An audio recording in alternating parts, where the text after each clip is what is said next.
something in his eyes. There's a storm within, but it's written in the sky. Let it break me till it's over. Don't let it shake me, no.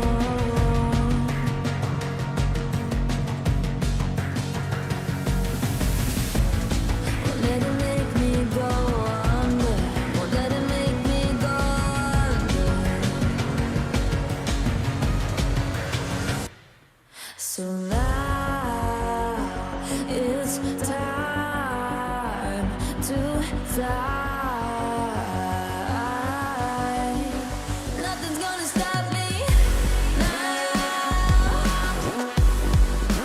Nothing's gonna stop me now. Nothing's gonna stop me now.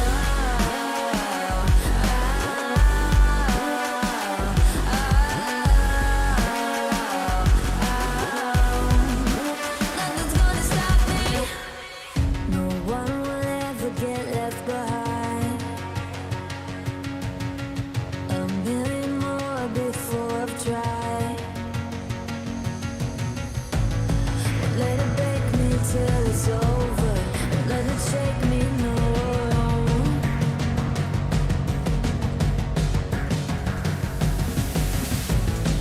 Let it make me go under.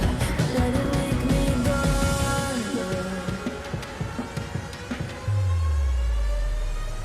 So now it's time to fly.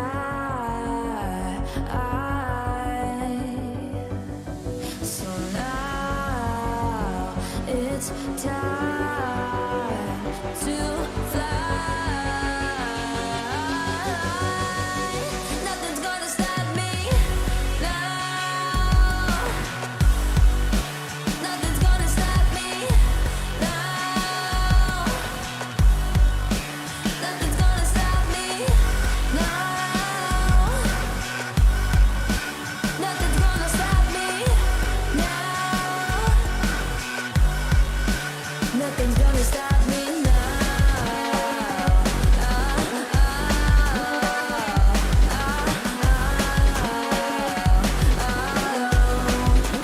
Nothing's gonna stop me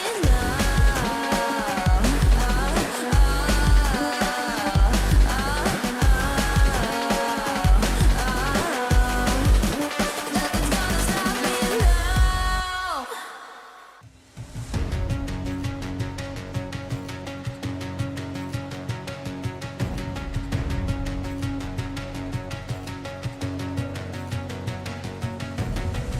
There's something in his eyes.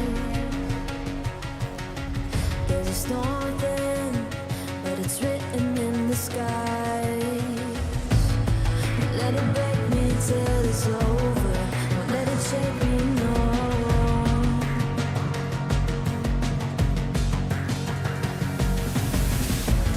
Won't let it make me go under.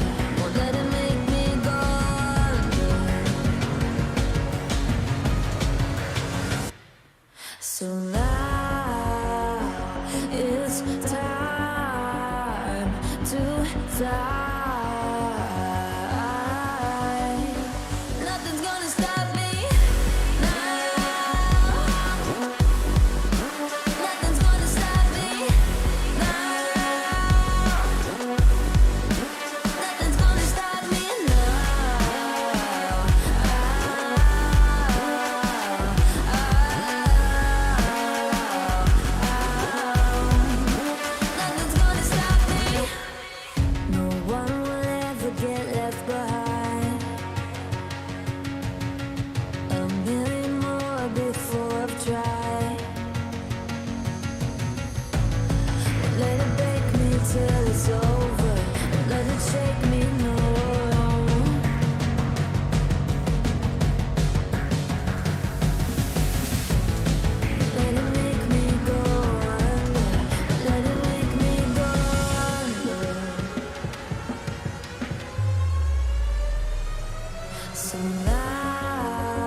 something in his eyes.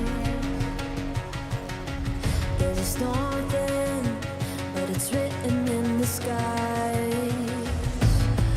Let it break me till it's over. Won't let it shake me, no.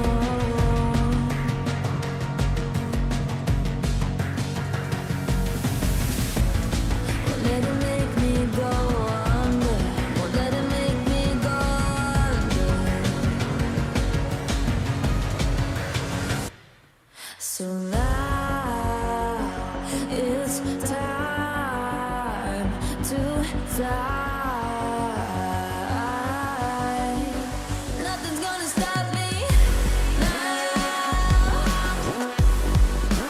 Nothing's gonna stop me now.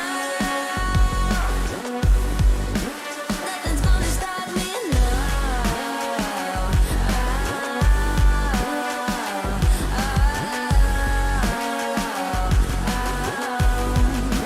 Nothing's gonna stop me.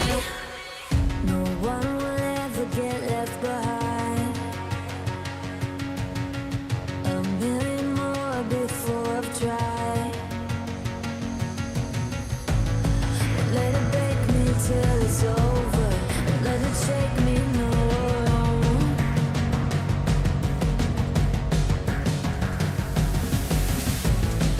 Let it make me go under. Let it make me go under. So now it's time to fly. So now it's time to fly. Nothing's gonna stop me now. Nothing's gonna stop me now. Nothing's gonna stop me now. Nothing's gonna stop me now. Nothing's gonna stop me now.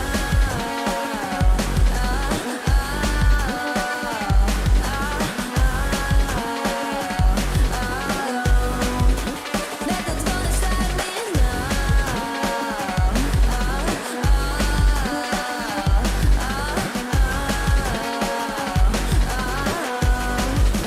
Nothing's gonna stop me now.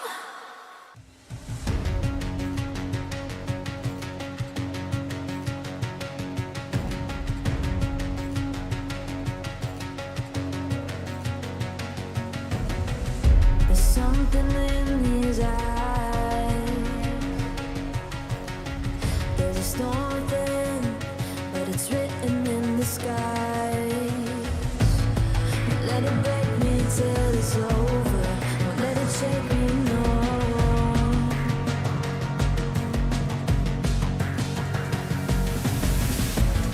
Won't let it make me go under. Won't let it make me go under. So now it's time to fly.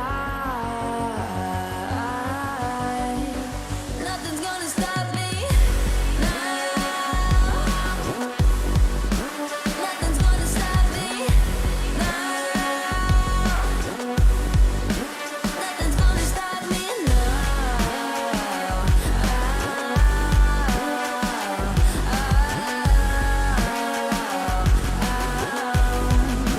Nothing's gonna stop me. No one will ever get left behind. A million more before I've tried. Won't let it break me till it's over. Won't let it shake me, no.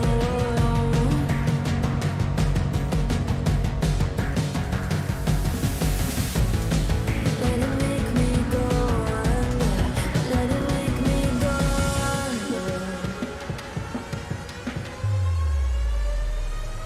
So now it's time to fly.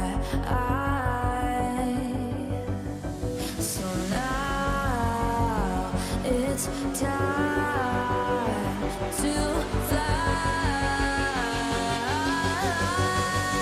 Nothing's gonna stop me now. Nothing's gonna stop me now. Nothing's gonna stop me now. Nothing's gonna stop me now. Nothing's gonna stop me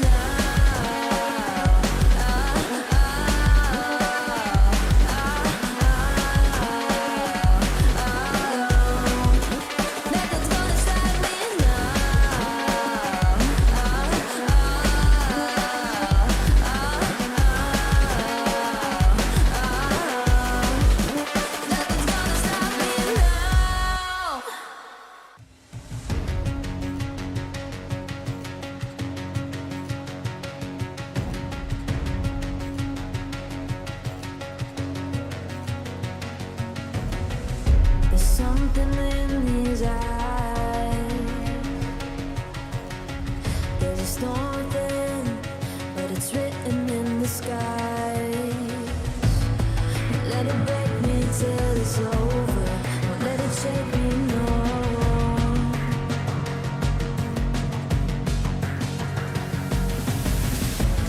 Won't let it make me go under. Won't let it make me go under. So now it's time to fly. Nothing's gonna stop me now. Nothing's gonna stop me now. Nothing's gonna stop me now.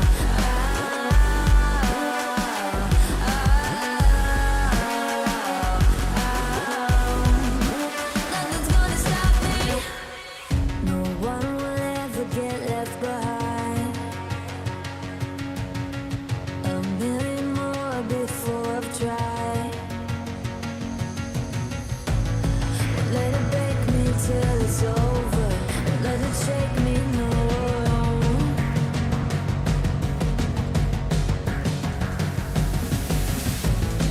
Let it make me go under. Let it make me go under. So now it's time to fly.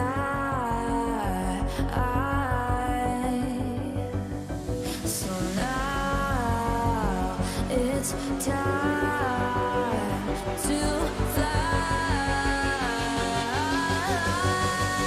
Nothing's gonna stop me now. Nothing's gonna stop me now. Nothing's gonna stop me now. Nothing's gonna stop me now. Nothing's gonna stop me now.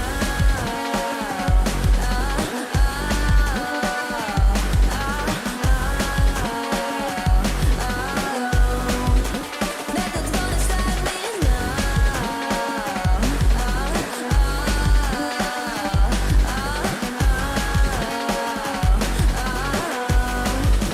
Nothing's gonna stop me now.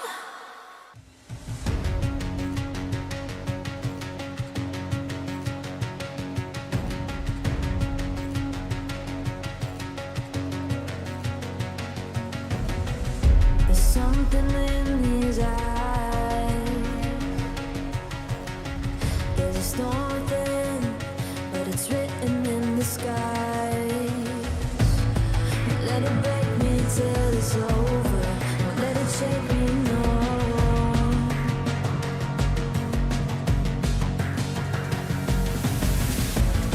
Won't let it make me go under. Won't let it make me go under.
So now it's time to fly.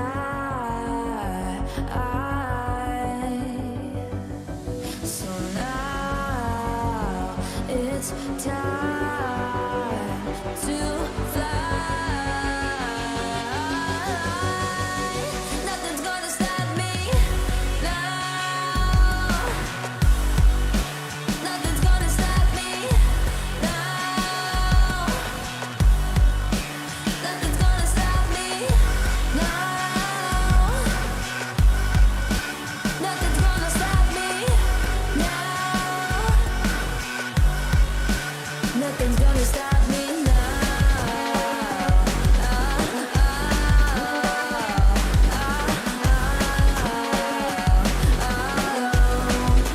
Nothing's gonna stop me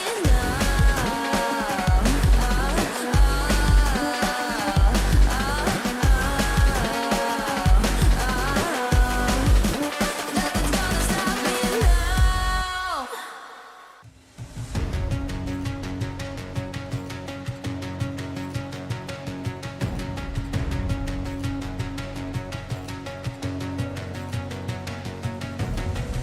There's something in his eyes. There's a storm within, but it's written in the sky. Let it break me till it's over. Won't let it shake me, no.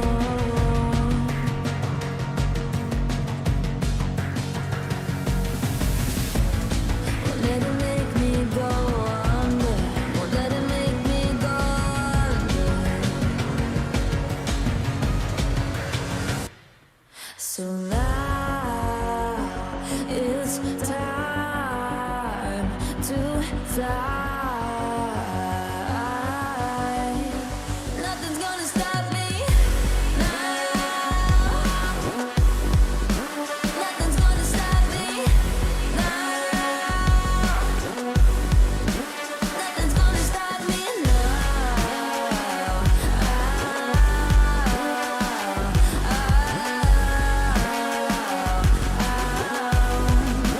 Nothing's gonna stop me. No one will ever get left behind. A million more before I've tried. Won't let it break me till it's over. Won't let it shake me, no.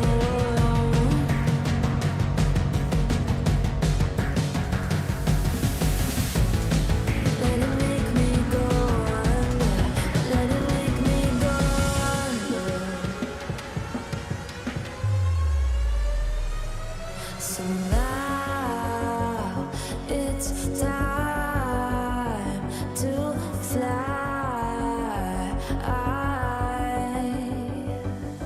So now it's time to fly. Nothing's gonna stop me now. Nothing's gonna stop me now. Nothing's gonna stop me now.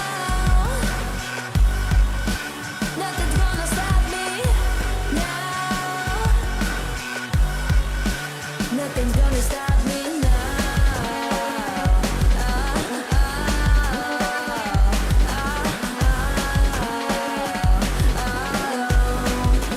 Nothing's gonna stop me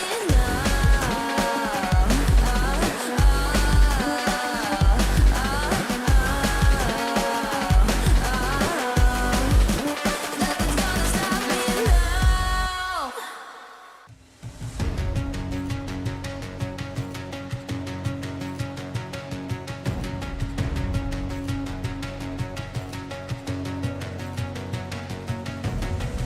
There's something in his eyes. There's a storm within, but it's written in the sky. Let it break me till it's over. Won't let it shake me, no.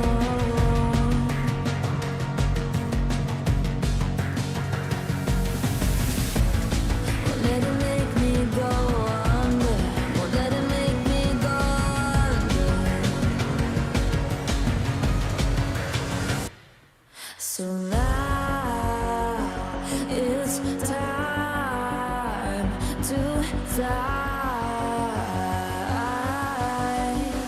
Nothing's gonna stop me now.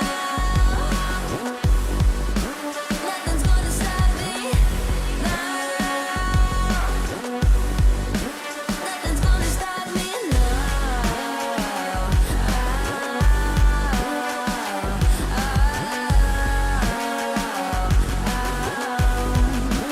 Nothing's gonna stop me. No one will ever get left behind. A million more before I've tried. Let it break me till it's over. Let it shake me, no.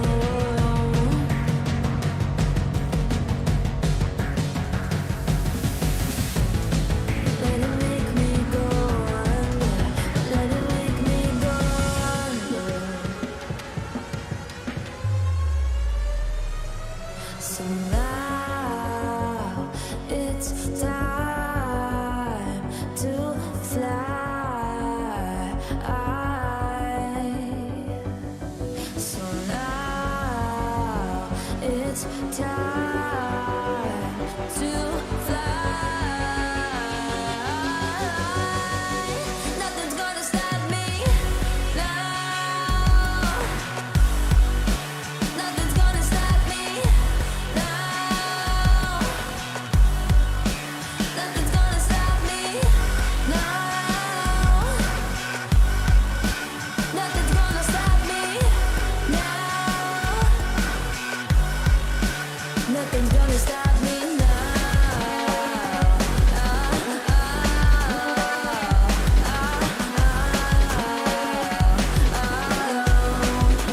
Nothing's gonna stop me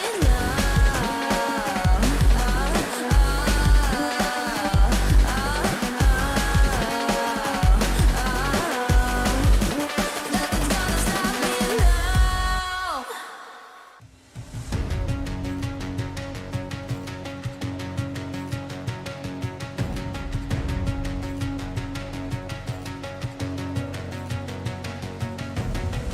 There's something in his eyes.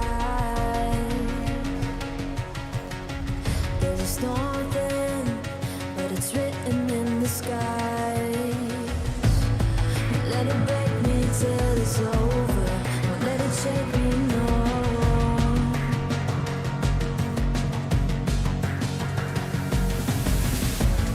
Won't let it make me go under.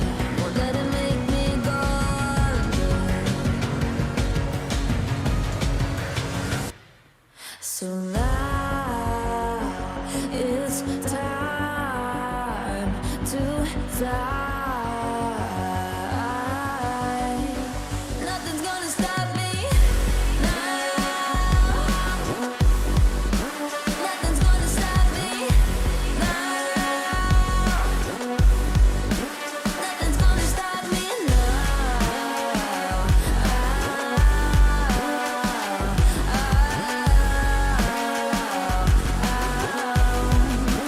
Nothing's gonna stop me. No one will ever get left behind. A million more before I've tried. Let it break me till it's over. Let it shake me, no.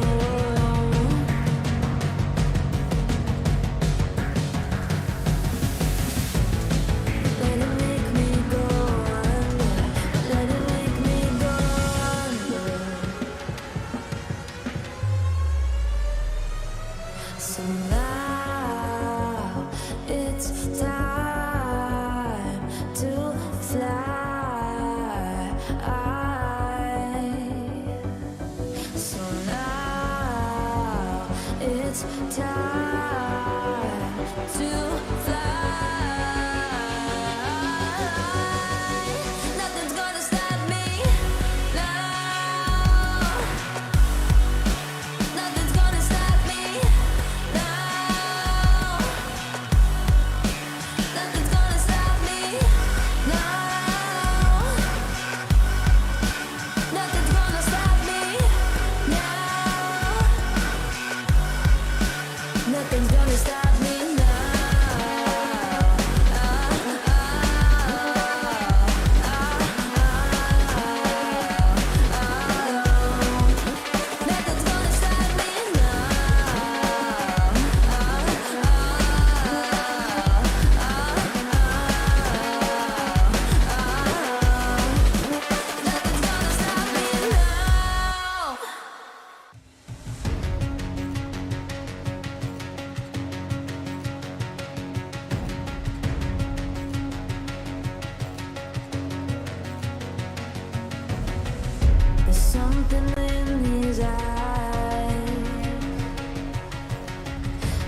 daunting.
Know that they fly, know that they ride or die. I keep boys by my side, CJ Ike, now I gotta roll with ice.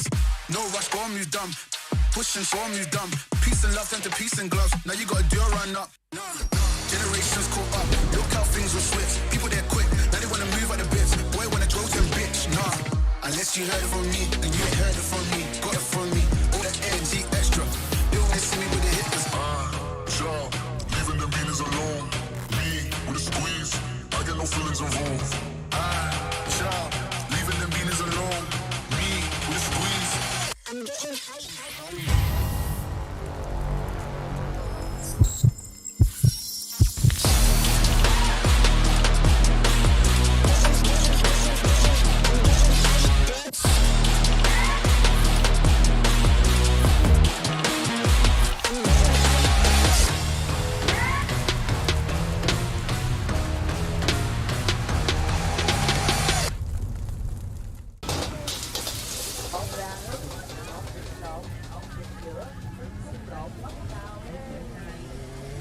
Cho một lẩu Thái anh ơi. Yeah. Play games.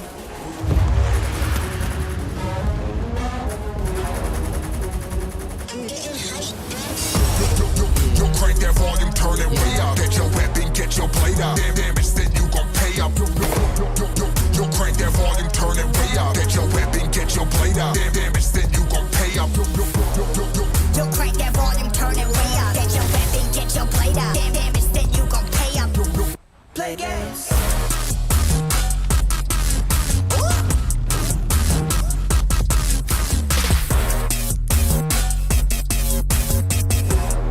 Yo, crank that volume, turn it way up, way up.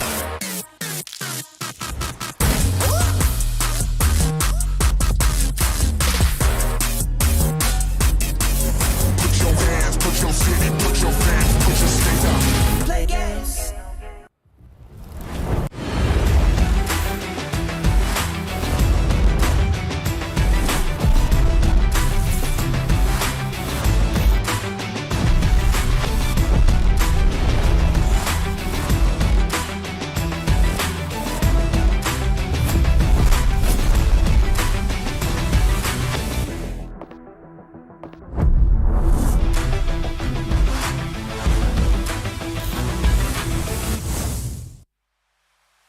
17 teams from 7 regions lit the fire within them as we kicked off the first week of the FFSI 2023 group stage.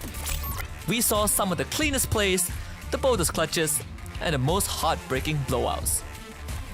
Hailed as the strongest region in FreeFire, the Thai representatives did not disappoint. Well, most of them didn't. E-Arena, the first seed of Thailand, struggled to find the tempo and only managing to collect a measly 73 points by the end of the week, putting them in the 16th spot.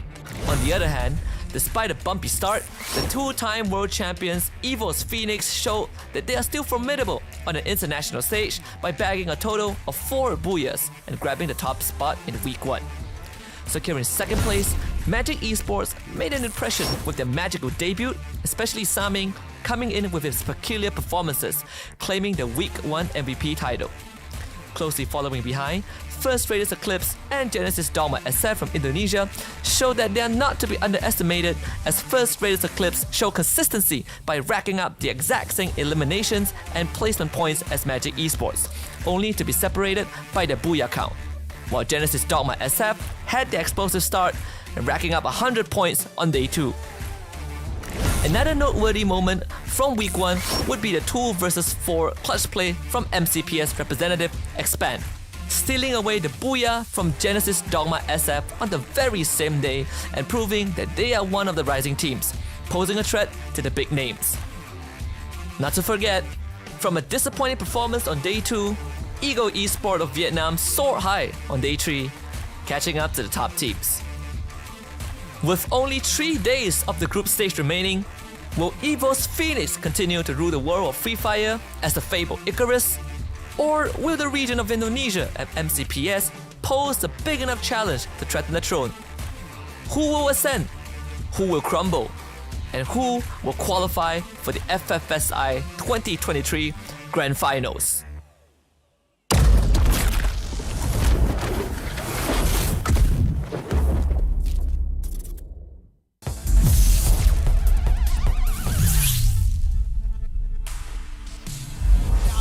The glue wall smash to the one and only 9 fan from the side of FW. Grenades! And it looks like EVOS Phoenix gonna eat a few. Here comes FW now. Nade after nade after nade after nade after nade. 9 fan manages to get God Cruise out of the equation, and EVOS Phoenix gonna...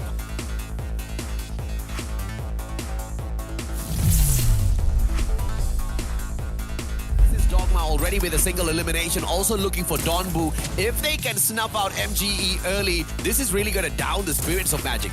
Yeah, Magic Esports. Donbu.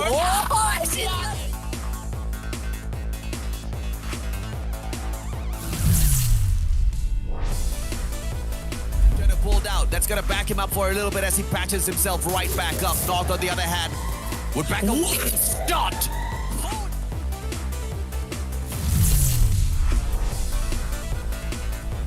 Back by Donbu, FR coming in to try and help out. Wasana is there with his friends as well. We've seen the triple homers before, and a swing from Craven, getting the exchange, and they win! Oh my goodness, FR, what has happened? First Raiders Eclipse, they're breaking through the glue walls, they're trying to run down the rest of Mob Team. Lonzy! Taking out Ambon as well, is only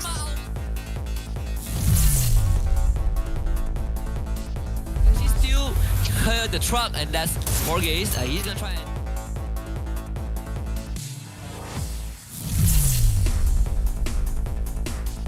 It's gonna be huge. Bloody goes down. Souza gets traded back, but FR, they have 2 members left. From the roof, North gets yanked by the end. Throw the nade! The ice grenade, just a bit out of range. Draco is back up. North's gonna drop down from the roof, looking for Rip God, tagging the blue zone. There is an opportunity, but he's running out of time. Bloody on the ground. Gmail coming in. That is super good news as Fast and Roy coming in the name. Deltas go down. Borges dropping low. Roy on the left side. They're gonna get a big flank. The clutch is Too Fast doing it big time. Too Fast doesn't notice. Too Fast, Groza, Borges does manage to drop himself right back up.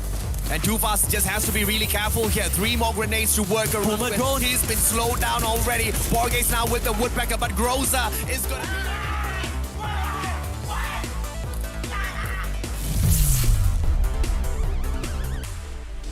Wargaze might be able to steal that away. Get High now with support of Jonah from so far. Might have a chance against GD. Get High still has a lot of that health to work with. Even at the bonfire, just swapping these doorways. He is middle and finally downstairs. Grenade launcher. Get out of the house. It's just loaded like baby. I also.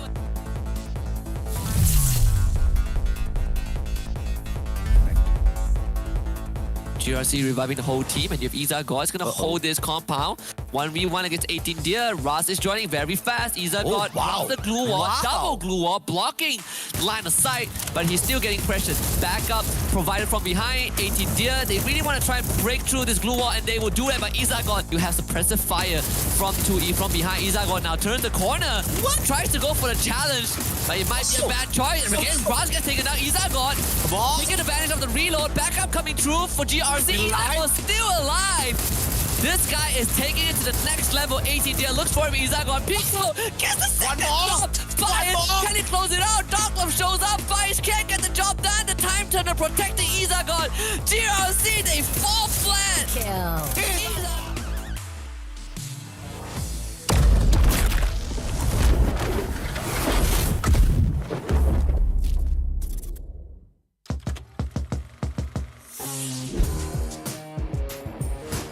สวัสดีครับผมเมจิกดนบูกัปตันทีมเมจิกอีสปอร์ตตำแหน่งซัพพอร์ตความสามารถพิเศษสามารถข่มเพื่อนทุกคนในทีมและผมพร้อมจะข่มพวกคุณจำไว้ไอจะขยี้ยูให้แหลกถ้าถามถึงชีวิตส่วนตัวผมก็ดีนะแล้วผมพร้อมจะซัดพวกคุณให้ยับเลยส่วนนี้คือเมจิกคาเว่นถือตำแหน่งชาร์เจอร์และแอคแท็กเกอร์ในคนเดียวกันมันมีงานไอเล็กคือชอบไปเที่ยวมีฉายาสุดเฟี้ยวคือสุนทรภู่ชอบแต่งเรื่องแต่เล่นเกมเก่งนะครับผมจะบอกให้และคนถัดไปคือเมจิกวัสนาเป็นทั้งชาร์เจอร์และแอคแท็กเกอร์เหมือนกันไอหมอนี่เป็นคนติดแฟนแบบรักแฟนที่สุดในโลกชอบพร่ำเพ้อพรรณนาถึงแฟนจนต้องตั้งฉายาให้มันว่านักกวีส่วนไอหมอนี่ก็คือเมจิกสมิงอยู่ตำแหน่งสไนเปอร์งานไอเล็กของเขาคือการสักลายถ้าไม่อยากตายก็เข้ามาแต่ฉายาน่ารักนะเรียกได้ว่าสมิงโก้ส่วนคนสุดท้ายคือเมจิกเอ็กซิสตำแหน่งซัพพอร์ตแอคแท็กเกอร์มีงานไอเล็กชอบขายของช่วยพ่อแม่ฉายานักกวีดีเด่นแถมแต่งเรื่องเก่งกว่าคาเว่นทั้งยังเล่นเกมแมตช์นี้ได้เก่งกว่าใครเขาพร้อมจะชนทุกคนทุกสนาม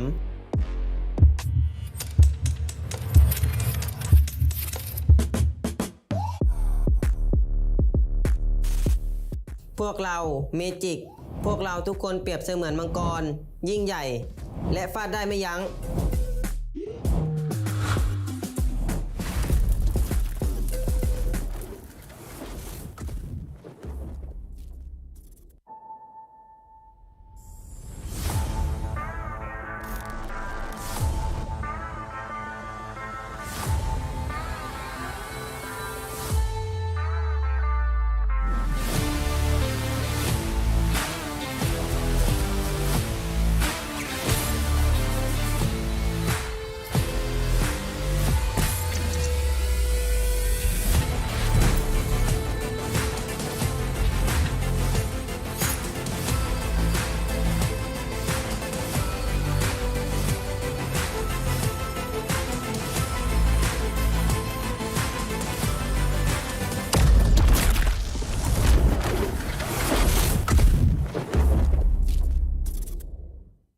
Halo, aku Suzana dari Mob Team. Perasaan seneng sih dapat boya 3 kali karena cuman kita kan yang boya 3 kali di week pertama. Soalnya tim Indo itu kuat banget kalau early. Jadi maupun tim manapun kalau tabrakan di early ya pasti kalah kalau sama Indo. Ê, Mod Team. Tụi mình đã thi đấu tốt khi đem về 2 booyah. Chắc chắn mình là thành viên bắn.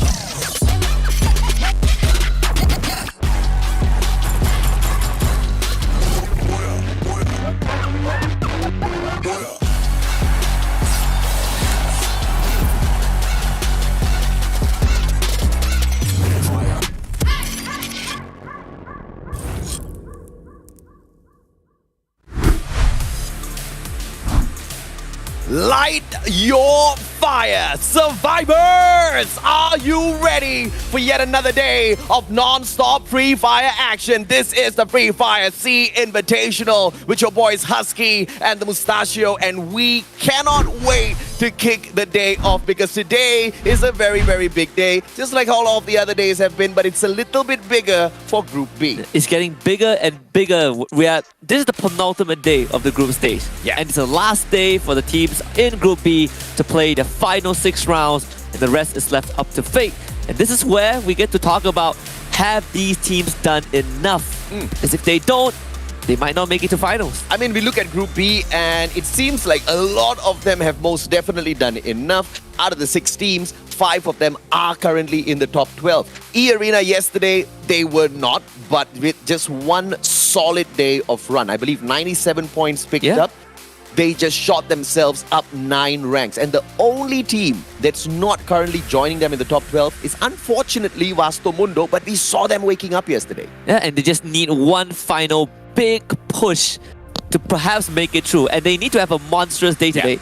It's a very tall task, but I believe that Vasto Mundo have enough rounds to pull it off. If E-Arena can do it, Vasto Mundo definitely have the potential. These are the maps that we will be playing today. Nothing has changed. Same as always, we start with Bermuda for match 1, and afterwards we move to Purgatory with Alpine as the 3rd match. 4th one with Nextera, and afterwards we go back to Bermuda for Game 5, and we spin the wheel to see which map will be chosen as the lucky Game 6. And of course, today is the final day for Group B, but it is the second final day for Group C. They've got today 6 matches, and of course 6 matches from tomorrow as well when they do take on Group A. And a lot of teams from Group C, they are struggling in a little bit, but of course we'll wait to speak about them in the next slide. First Raiders Eclipse currently leading the fray as far as Group B is concerned, followed by FWE Sports, PE as well as Morph. It is just insane to think that out of the top 5 teams, 4 teams come from Group B. Yeah, absolutely. And all out of those 5 teams from Group B, 4 of them had a monstrous yesterday. Oh yeah. That is crazy. More Team E-Arena, FWE Sports, and PE Sports both performed admirably yesterday. But today they will be challenged by the folks from Group C, Genesis Dogma SF, GRC Aphrodite, Magic Esports, SBTC Esports, Ego Esports, and last but not least, our favorite boys, Expand from MCPS. SBTC as well as GRC, these are the 2 teams that really have to hustle in here today. It's not their final chance, but it is going to be a good setup to get into the final day of play within the group stage, and that is going to be tomorrow. Whether or not GRC as well as 2E is going to be, SE is going to be able to do that, we will have to wait and find out. Things were not terrible for them last week, but at the very same time, it could be a tad bit better. GRC, unfortunately, is sitting down currently in the 17th spot, but that's only because they were not in play yesterday, so it's a good opportunity for them to really climb over teams like Farang, Vasto Mundo, as well as LGD yesterday. Yeah, GRC Aphrodite, they have 2 days to do so 12 precious rounds. But Evo's Phoenix, they are going to close out their group stage run today, and I'm pretty sure they will have more than enough points to lock in grand finals. Even now, they're at the top with a significant lead over the second team, which is First Raiders Eclipse. And speaking about First Raiders Eclipse, I think this is a team worth mentioning because if you look at the past 3 days of group stage that they played, first day, massive, 102 points. Second and third day combined, almost the same as what they got on day 1. That's unfortunate, but I most definitely will take day 3 versus day 2 anytime, any day if I'm a fan of First Raiders Eclipse, because day 2 was abysmal. Day 2 was a day of no-show for First Raiders, but that's exactly how the pendulum swings. If it goes forward, it has to come back, and it was just a little bit of a backswing for the First Raiders Eclipse, but I'm very sure they will be able to keep this momentum up. At the end of the day, they are not at risk of not making it to the grand finals, but at the grand finals, they cannot afford to have a day 2 sort of performance ever. Yeah, and they are also one of the teams that deals the highest damage. Yeah. Second place, with 3.8k damage. You have Magic Esports with 4.2k and E-Arena with 3.6. I actually have a rebuttal to the day 3 performance of FFR. I'm going to keep it for later because we have to talk about one of their star player, which is North. And this guy has his highlight reels plastered all over our FFSI top 10 plays, one of the best snipers from the region itself, and just a very solid support player. Yeah, and of course, running that auto, know how he plays that support, extra bit of information. Jay Beebs is there as well, because most of the time you can see North kind of holding back, not joining the rest of his rushes, and he's the one supposed to cover them. So if he's going to be taking shots from outside of the circle, from beyond those glue walls, he needs that extra bit of layer that Jay Beebs does go ahead to give. But let's look as well at the teams that you want to look out for in Bermuda. Magic Esports with a 50% top 3 rate, followed by Morph as well as PE Sports with 43 each to their name. And all these teams have multiple booyahs to the name, with PE Sports bagging 2 back-to-back one yesterday, giving us one of the best clutch plays in FFSI. So it's very normal for we to expect a lot out of them. But before we look at the teams play, let's look at the formalities from them and what they have to say to one another in the upcoming roast video. Halo, aku Suzana dari Mob Team. Perasaan seneng sih dapat boya 3 kali, karena cuman kita kan yang boya 3 kali di week pertama. Soalnya tim Indo itu kuat banget kalau early. Jadi maupun tim manapun kalau tabrakan di early ya pasti kalah kalau sama Indo.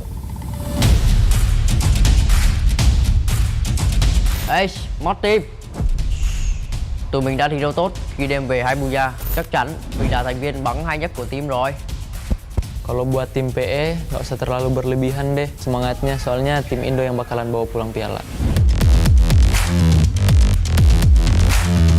Ya hati-hati aja ya kalau ketemu kita di close combat, dan buat tim GD semangat, semoga kita bisa wakilin Indo bareng-bareng.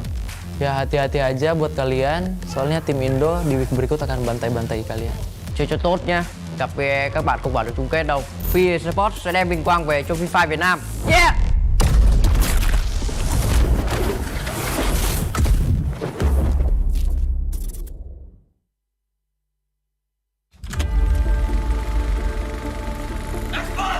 Kami bermain bagus dengan bermain agresif, mencari kill dan placement yang banyak. 有我们有信心，然后我会带着我的团队在下一周拿到更高的排名，然后我们一定会进。 สำหรับสัปดาห์ที่ผ่านมานะครับพวกเราก็ทำได้ดีแล้วนะครับแต่ว่าสัปดาห์หน้าพวกเราก็จะทำให้ดีกว่าต้องไปแก้ไขเรื่องการไฟต้นเกมให้ดีกว่านี้ครับ Saya sebagai kapten merasakan kelima-lima player expand perform. Back up again, Vice gets that long shot. Tufa should be able to take this jump shot up, spots him, and it is gonna be expand with the booyah.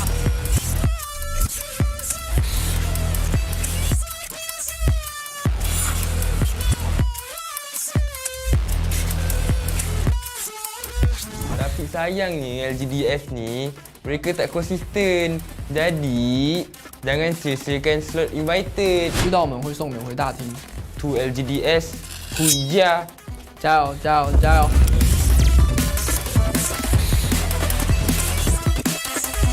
Buat Magic Squad jangan senang dulu, baru 2 kali gue kalah di map itu. Di week kedua nanti gue bantai lo pada. ก็สะใจดีครับแต่เดี๋ยวแมตช์หน้าผมจะเอาอีก First Rider Eclipse. Burung selalu lari bila didekati. Jadi hati-hati dengan ular kobra kami. Biasa aja sih, soalnya yang meragukan itu pasti yang lebih bawah sih. ฝากถึงทีม X-Pan หน่อยนะครับผมมีอะไรจะบอกเมียวเมียว Pada Magic, miau miau, oh wek wek.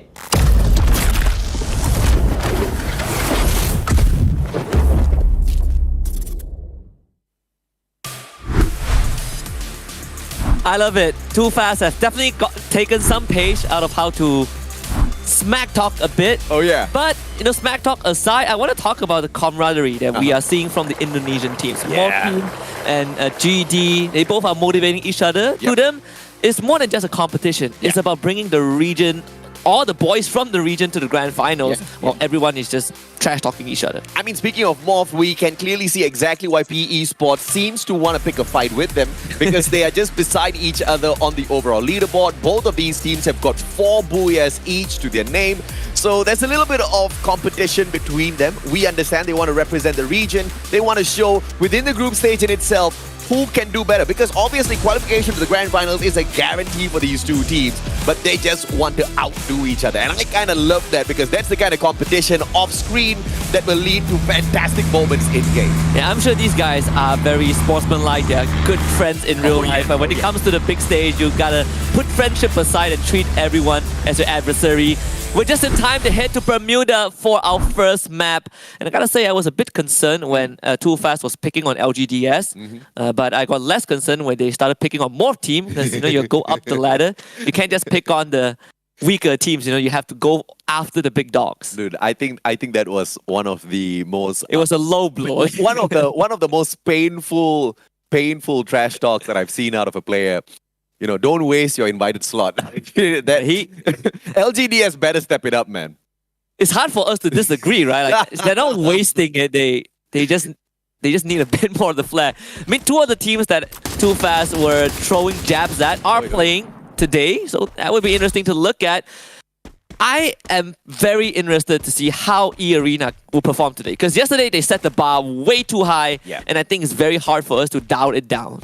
I'm not a big fan of the drop spots taken by Expand, because I think one of their players has spread out a little bit too far away, and that's going to be the one and only X-Roy. And this reminds me of Farang's setup. Usually when they do take these drops into these matches, they spread out far and wide. And we've seen exactly how that has turned out for the team. Not too great at all. So hopefully that's not the exact same situation that X-Roy kind of ends up in. He's getting a lot of information here for sure, but I don't think being forced to reset so early in the game is going to benefit the team in any way. Shut up with the initial knock onto Blazer. And please don't tell me he's going to get crushed again. Nunes does end up getting crushed. Crusher gets crushed by Raz. GRC are around this area as well. So you have three teams sharing the same proximity. And if you're E-Arena, you're going to look to not only for Vasto Mundo, but also have to be aware of GRC Aphrodite. Yeah, I thought the bullseye was on the map, but it unfortunately is on the team members of Vasto Mundo. 3 of them got knocked out. And they found an SBTC guy walking around. I don't get it. I do not get the... Behind you. The ones that kind of just spread away and take those shots. And what a shot. Almost taking Limit off of his feet. And Limit responds. M82B does manage to take half that HP away. Gets tagged up by the Homer as well. Hand back and puts himself on the ground. Helping Hand. Literally, no pun with that one. Getting an extra point. Now rotating with the exact same gun. RGS for the pop. AC80 responds by Hand, but he just does not have an ingress into this shot at all. Has to back away. And now 18DS steps on in as well. GRC wants to be a part of this, but the rest of Team SBCC dropped by to say hello. And Tyson's gonna go in for the finisher. Yeah, right behind Protete. And just knocks him down very easily. And now 18 finds himself trapped out in the open. Is bringing in backup from the rest of his team. Well, I say the rest, but it's only one guy. Yeah. You can see that Homer Drone tagging him up. The rest of SBTC going in for the rush. 18 basically trapped in the corner at this point, like a deer in headlights, and Artemis will get rid of him very easily. SBTC ends up being the team that gets the last laugh. And the MVP is Han. He survived that fight for so long, and Tyson finally dropping by to shut down his attacker is going to be that perfect backup that you're always going to need within your team. Han once again steps out prematurely, gets a little excited, punished by Raz, but Artemis is there to claim that elimination and pick him right back up. Han, I think, had 6-7 glue walls. And no, had to use a lot of that, but with these 2 extra knocks, you can get those replenished very easily, so not too much was lost. SBTC having a great start. Nero, the self-proclaimed best player of PE Sports, running away back to his team, as they did spot out a separate squad. PE Sports are not interested in taking these early fights, and it's something that I think PE Sports has been doing for the duration of the group stage. Usually they would look for that mid-game, you get control of a big compound, and you set that up as a base and try to voucher these third-party kills. I don't want to allow Nero to be all alone there, but we'll pick up on that information in a little bit as Artemis finds Limit this time round. E-Arena, they thought that they could tease SBTC and get away with it, but I guess that's not going to happen today. No breakout runs from E-Arena. August gets caught out. Neo from the back, backing up Hand as well. Hand in here for the finisher, and he does exactly that. Shut Up brings Limit right back as Hand does get taken down, but Neo knocks him down to the ground from afar. A slow round for E-Arena. They just started off, 2 members left, including the one that just got revived. Yeah. This could be an indicator, right? They performed really well against the teams from Group A, but if Group C was the kryptonite to E-Arena, then there's something to be worried about, because there are a lot of teams that are amazing in Group C. Meanwhile, Darko actually gets eliminated in that 1v1 duel. Dells, on the other hand, did find Axo, and that's Expand being caught in a rough spot. Eagle Esports showing up against Morph team who have already lost Kuja very early on, and I also guess his back absolutely blown to smithereens by Izagod, Susanna and Pew very late to the party, but he does have the RGS 50, getting a single knock onto Dockler, but they need a lot more than that as the rest of 2E shows up with Dian in the front. Going through these glue walls, get these damage in onto Susanna, not good enough, but the glue wall is gonna fall. Susanna leaps over his head, tries to go for the alley-whoop. Izagon gets knocked by the Tragon from Pew back, but Darklove finds Susanna, Dian gets traded back. Darklove finally goes down. Pew is the last man alive, and this could be the end for Morph team. It possibly is QF9, P90 in hand, but he needs to turn around and shoot, and he does exactly that, and Team Morph goes down in the 12th spot. P90 saves his life and the entire team. Now, what I was about to say about Nero was, I don't want to leave the guy all alone. Even I think he's the best player of the team. Think that as well. I was looking at Don't Cry because he got the clutch yesterday. No one takes it away from that man. Expand in danger, getting rushed by GD, and I don't think they have the full squad with them. So this is a tough fight for the members of Expand. Cobra does have the Charge Buster in hand, Too Fast with the nade also. Doesn't have time to heal himself back up. Cobra trying to turn around the corner, but Too Fast is already down, and Cobra follows very quickly. So the 2 members of Expand out. I don't get this. I don't get this. I mean, they were running such good strategies last week, and then they come in here and they split apart on Bermuda of all maps, a map that they can definitely control. That's something that Expand really needs to think about strategically before they move on forth. Team First Raiders Eclipse for elimination already. They are on the hunt for more, and it looks like they are going to find a couple of more. We have had many revives already. Yeah. It's only 7 minutes in. We have 34 players left, but 11 teams still stand. And today is the day, the only day in the group stage of week 2 that we have, like what, 12 teams instead of 11. And that itself means that there's a lot more opportunities for these teams to get points, to make big plays, a lot more upset chances as well. Artemis, on the other hand, finds fires from the side of GRC as First Raiders Eclipse. They're now gonna take that launch pad to Shipyard, and that is where the rest of SBTC will be. Artemis and Han at that area. And I think for First Raiders Eclipse, they are very adamant that they want to get rid of SBTC. GRC, 2 eliminations already, has got a decent gun in hand. So if SBTC does drop by to say hello to him, you know Liam's going to be more than happy to take those shots. But if the exact same is done by Genesis Dogma, I do not think Liam is going to be walking away with his life. He's not going to be able to hold those numbers there.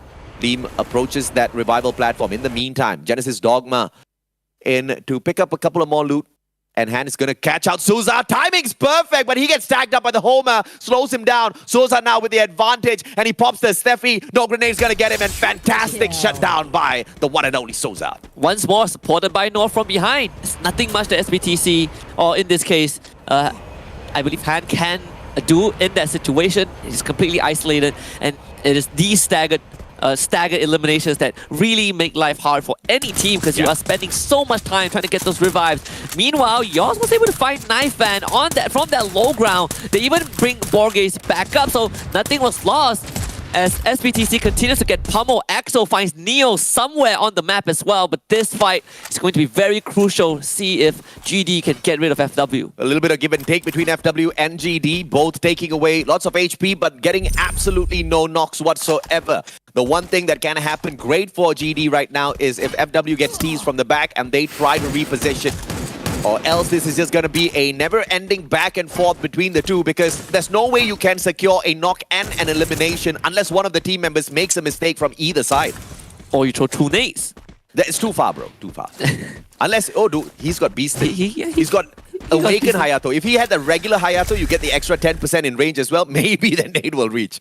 But extra 25 out of Beaston. Beaston's going to be crying. He's like, why are you pushing me so hard? You mean the Alvaro?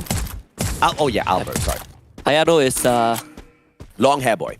Long hair boy, yes. Armor pen if it's not awakened. If it's awakened, you take less damage. A long con up top. Car 98. Dels should be able to sort him out with his SVD, but no connections whatsoever. And this was the interference I was talking about. Now, Magic Esports is going to be the ones to force FW to reposition. That's going to give that opening for Genesis Dogma to find a better spot for themselves.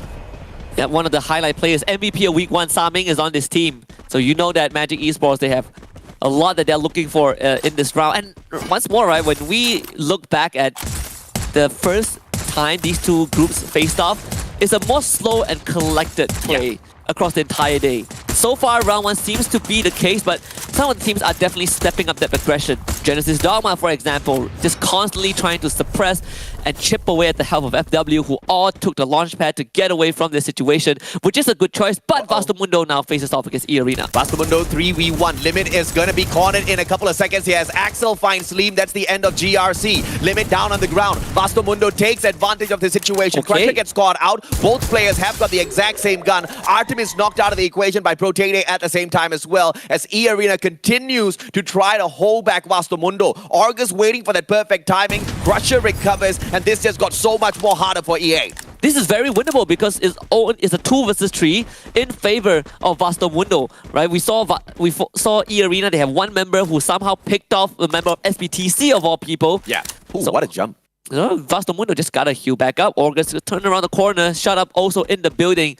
They're not the easiest to catch, but that blue zone is catching up. And the longer Vastomundo takes, the bigger chance for EA to regroup themselves. You can see that their backup limit is already marking that circle, and he is going to help shut up, take Nunes now, and this is already bad news for the members of Vastomundo. They just took way too long to get rid of E-Arena. Oh, this is crazy, man. Vastomundo had the upper hand, and they just give it away by quite the unfortunate approach towards E-Arena. But at the very same time, Shut Up just had the perfect response, right? Saw the player approaching him, erects 2 glue walls, blocks the access of that player, slows him down, and in the meantime, he takes advantage through a backstab. Fantastic display of counterplays right there for us to all indulge in. First Raiders Eclipse, on the other hand, they have found Expand, starting to engage now. Lozzy, opportunity, LMG in hand, but will find no one. Roy out in the open, no glue walls to protect him. Finally brings one up, but has to use a medkit as well. Yeah, Axel is trying to provide support fire for Expand, but he doesn't really have the best line of sight. They need to push into this circle through First Raiders Eclipse, and they also have GD to worry about coming in from the east side. 3 versus 4, not gonna be easy, but Expand, they just get absolutely destroyed. I did not see that coming. I did not see who took that backstab, but whatever it was a super sweet one for First Raiders Eclipse. And now, Genesis Dogma, Aloncon all alone. And it doesn't seem like he's going to be teasing anyone with that sniper just yet. First Raiders Eclipse in his crosshairs. But look at who's super comfortable inside of the next circle already. 2E just waiting for some action. 2E is going to be very, very delighted. You have 3 potential teams that you can take out. E-Arena is also in the circle as well, but they are under heavy pressure from First Raiders Eclipse. This is a rivalry that's extended throughout the entirety of the group stage, and you know it's sad to say that First Raiders Eclipse have not been able to find a solution to overcome E-Arena.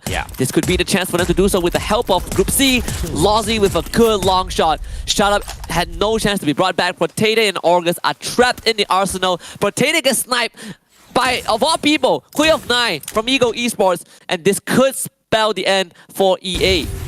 It looks like it is going to be the end. North circles round M1887, but Souza doesn't even give him an opportunity. Just blows the guy up with the RGS. Daklov will be able to find Borges as well from the side of Genesis Dogma. Both of them getting that deal done before they head on into the next circle. SPTC, one final player surviving on top of that silo in the name of Tyson. Guy needs to move. Circles catching up finally. Meanwhile, you have Ego Esports and P Esports, both Vietnamese teams marking down crucial locations in the circle. And they know where the members of GD are, at least for 2E. That's why you can see Darklove. He is just keeping an eye on that building. You have Magic Esports on the high ground, but GD, they're getting pressured by FFSI. Donfu, what a nade into the building for Borges. Second one tossed in as well. They need that rebound to get some confirmed kills, but so far GD are able to bring their members back up. MGE now suffering in the hands of PE. They try to make a rotation, and PE Esports are punishing them. When you don't get the range, you just look for a hill and you bounce the nade off in the perfect trajectory. You gotta love some physics in FreeFire. Aloncon backs away. First Raiders will not need to do much at all as FW gets snapped out of the equation. First Raiders did have a view on him, but stolen away by 2E instead, who still do have a pretty decent defensive position only for the next few seconds. In 2 seconds, they gotta start moving as well.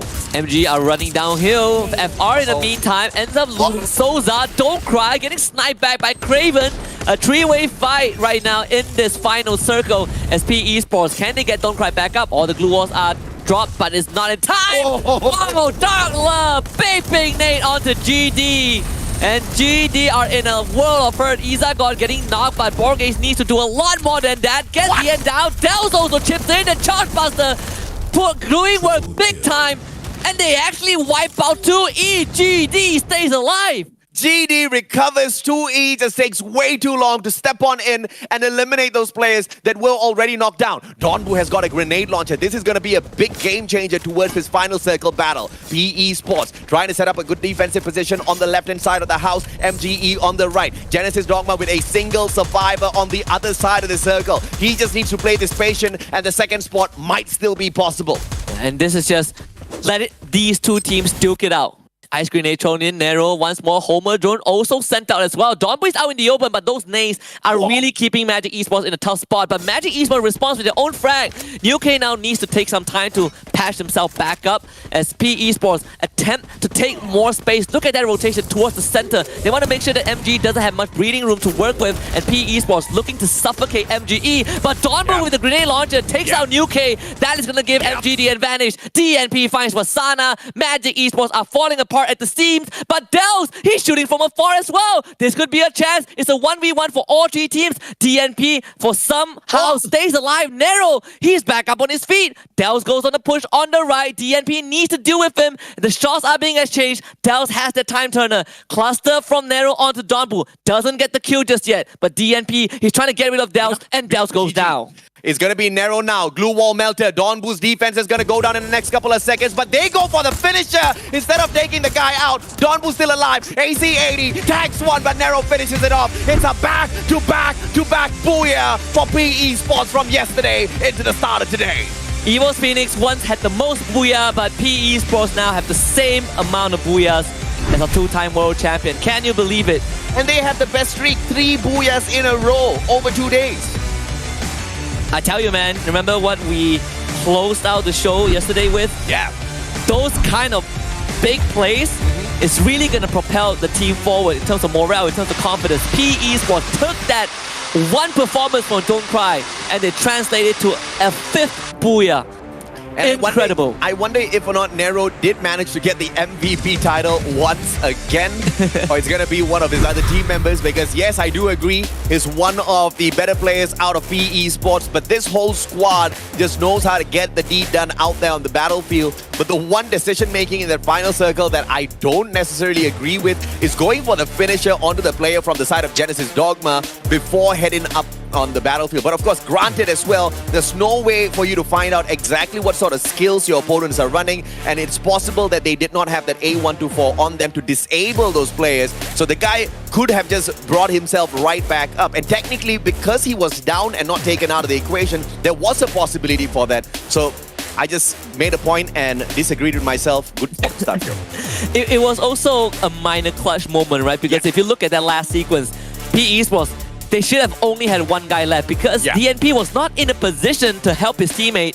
But he brought himself back up. This guy just refuses to die. And maybe the will to live is enough to keep PE in the game. You gotta believe, but sometimes you just gotta have the right passives on you as well. So this was a fight that I just went, huh? I bet 2E also thought the same. I mean, for Magic Esports, this is very tough. A part of me wish that we could see that 2v1 clutch that PE did yesterday, but it's a tall task. I mean, 2E, they sent in a solid nade. They dropped 2 players. They had 3 guys in front of the door. The simple execution method is rush in, 3v2, you get those knocks, and best case scenario, there's just one guy in there. There was only one guy in there. That one guy stepped out and wiped all of them out. Yeah, that one guy had a charge buster and he's landing all his shots. And it takes a while to charge the charge buster up. It's called the charge buster, and he still busted them. Yeah, I guess 2E just needs some time to warm up, right? I mean, you look at 2E's performance, they are not the worst. When they debuted their first day against Group B, sure, it was very slow. Yeah. But come Group A, they were crushing it. I mean, 2E had their own moment. Iza got one of the best individual clutch moments we saw is on their team. Absolutely right. Both SE as well as 2E, they really need to put on great performances in here today because they are both in the 11th and 12th spot. So this is a fantastic start to the day. I mean, we saw how SBTCs kind of started the day off towards the end with Tyson being the final player. He wasn't able to survive all that too long, but enough to make sure the team is put over. Nero does not get the MVP this time around, but DNP steps up for the play. And just 2,417 damage. DNP, a lot of chip damage, a lot of valuable damage as well. The utilities from the side of PE Sports really crippled their enemies. And you know, I happened to be lucky enough to watch Fast 10 yesterday. And what the Fast and Furious franchise taught me is that if you have enough faith, anything is possible. And maybe PE Sports just oozes overflowing faith to get 5 booyahs, 3 back-to-back nonetheless. The setup is very straightforward. A124, Homer, and double Steffi. And of course, at the end of the day, as we saw how DNP played that Homer to perfection moments ago, just disabling that player for a couple of seconds before they did manage to overcome the situation. PE Sports, once again, have been on a roll. 3 back-to-back booyahs. The back-to-back booyah yesterday to end the day in match number 5 and 6, and today in game number 1. Can they make it 4 for 4? We'll have to wait and see, SK. And I want to quickly point out that this is the first time we saw Misha getting picked up. DNP, that's in its lineup, right? It's very unorthodox. You have the Homer, you have the Capella, you have the Maro, and you have a Misha. And it's Misha's ability afterburner makes it harder for you to be targeted while you're driving. Yeah, increases driving speed, reduces damage taken inside vehicles, which is something that is... I think it was a misclick because I didn't see them. I mean, you bring this out in Purgatory, maybe I will take that, but I didn't see them driving around. We've seen Misha at all. We've seen Kla. Nothing beats that. Okay, I'm holding that over everyone's head. Nothing beats Kla.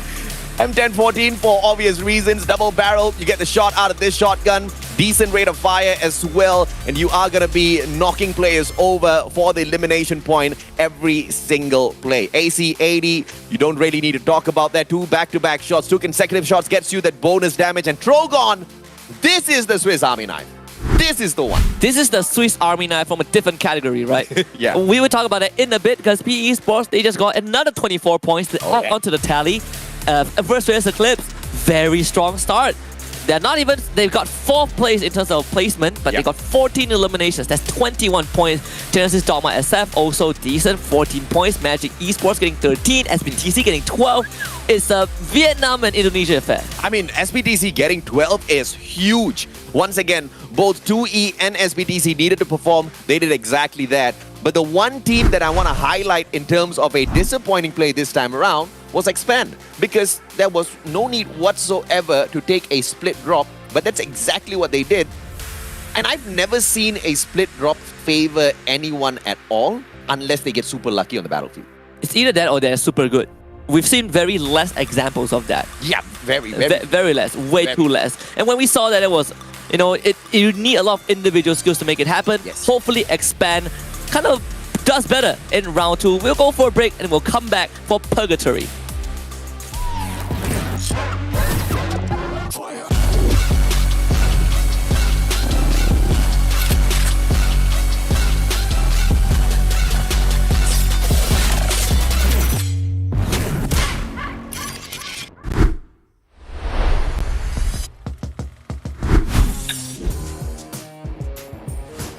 สวัสดีครับ ผมเมจิกดนบูกัปตันทีมเมจิกอีสปอร์ตตำแหน่งซัพพอร์ตความสามารถพิเศษสามารถข่มเพื่อนทุกคนในทีมและผมพร้อมจะข่มพวกคุณจำไว้ไอจะขยี้ยูให้แหลกถ้าถามถึงชีวิตส่วนตัวผมก็ดีนะแล้วผมพร้อมจะซัดพวกคุณให้ยับเลยส่วนนี้คือเมจิกคาเว่นถือตำแหน่งชาร์เจอร์และแอคแท็กเกอร์ในคนเดียวกัน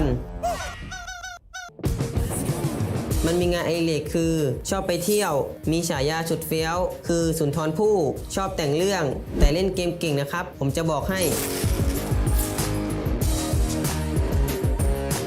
และคนถัดไปคือเมจิกวัฒนาเป็นทั้งชาร์เจอร์และแอคแท็กเกอร์เหมือนกันไอหมอนี่เป็นคนติดแฟนแบบรักแฟนที่สุดในโลกชอบพร่ำเพ้อพรรณนาถึงแฟน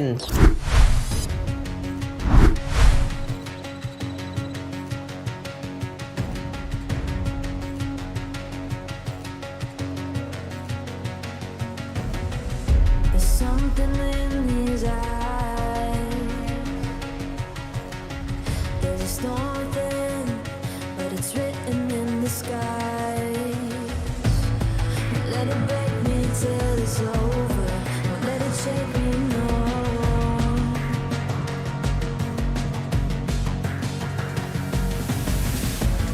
Won't let it make me go under.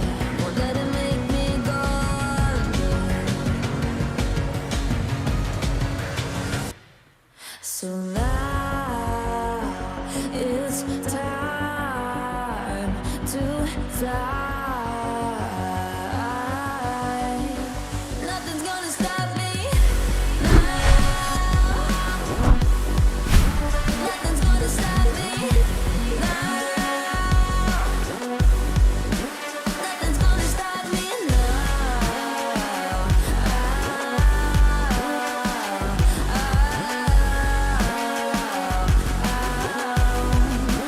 Nothing's gonna stop me.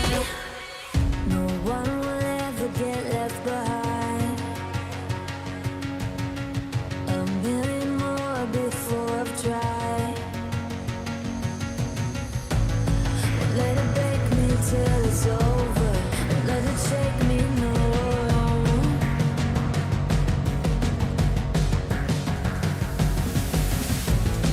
Let it make me go under. Let it make me go under.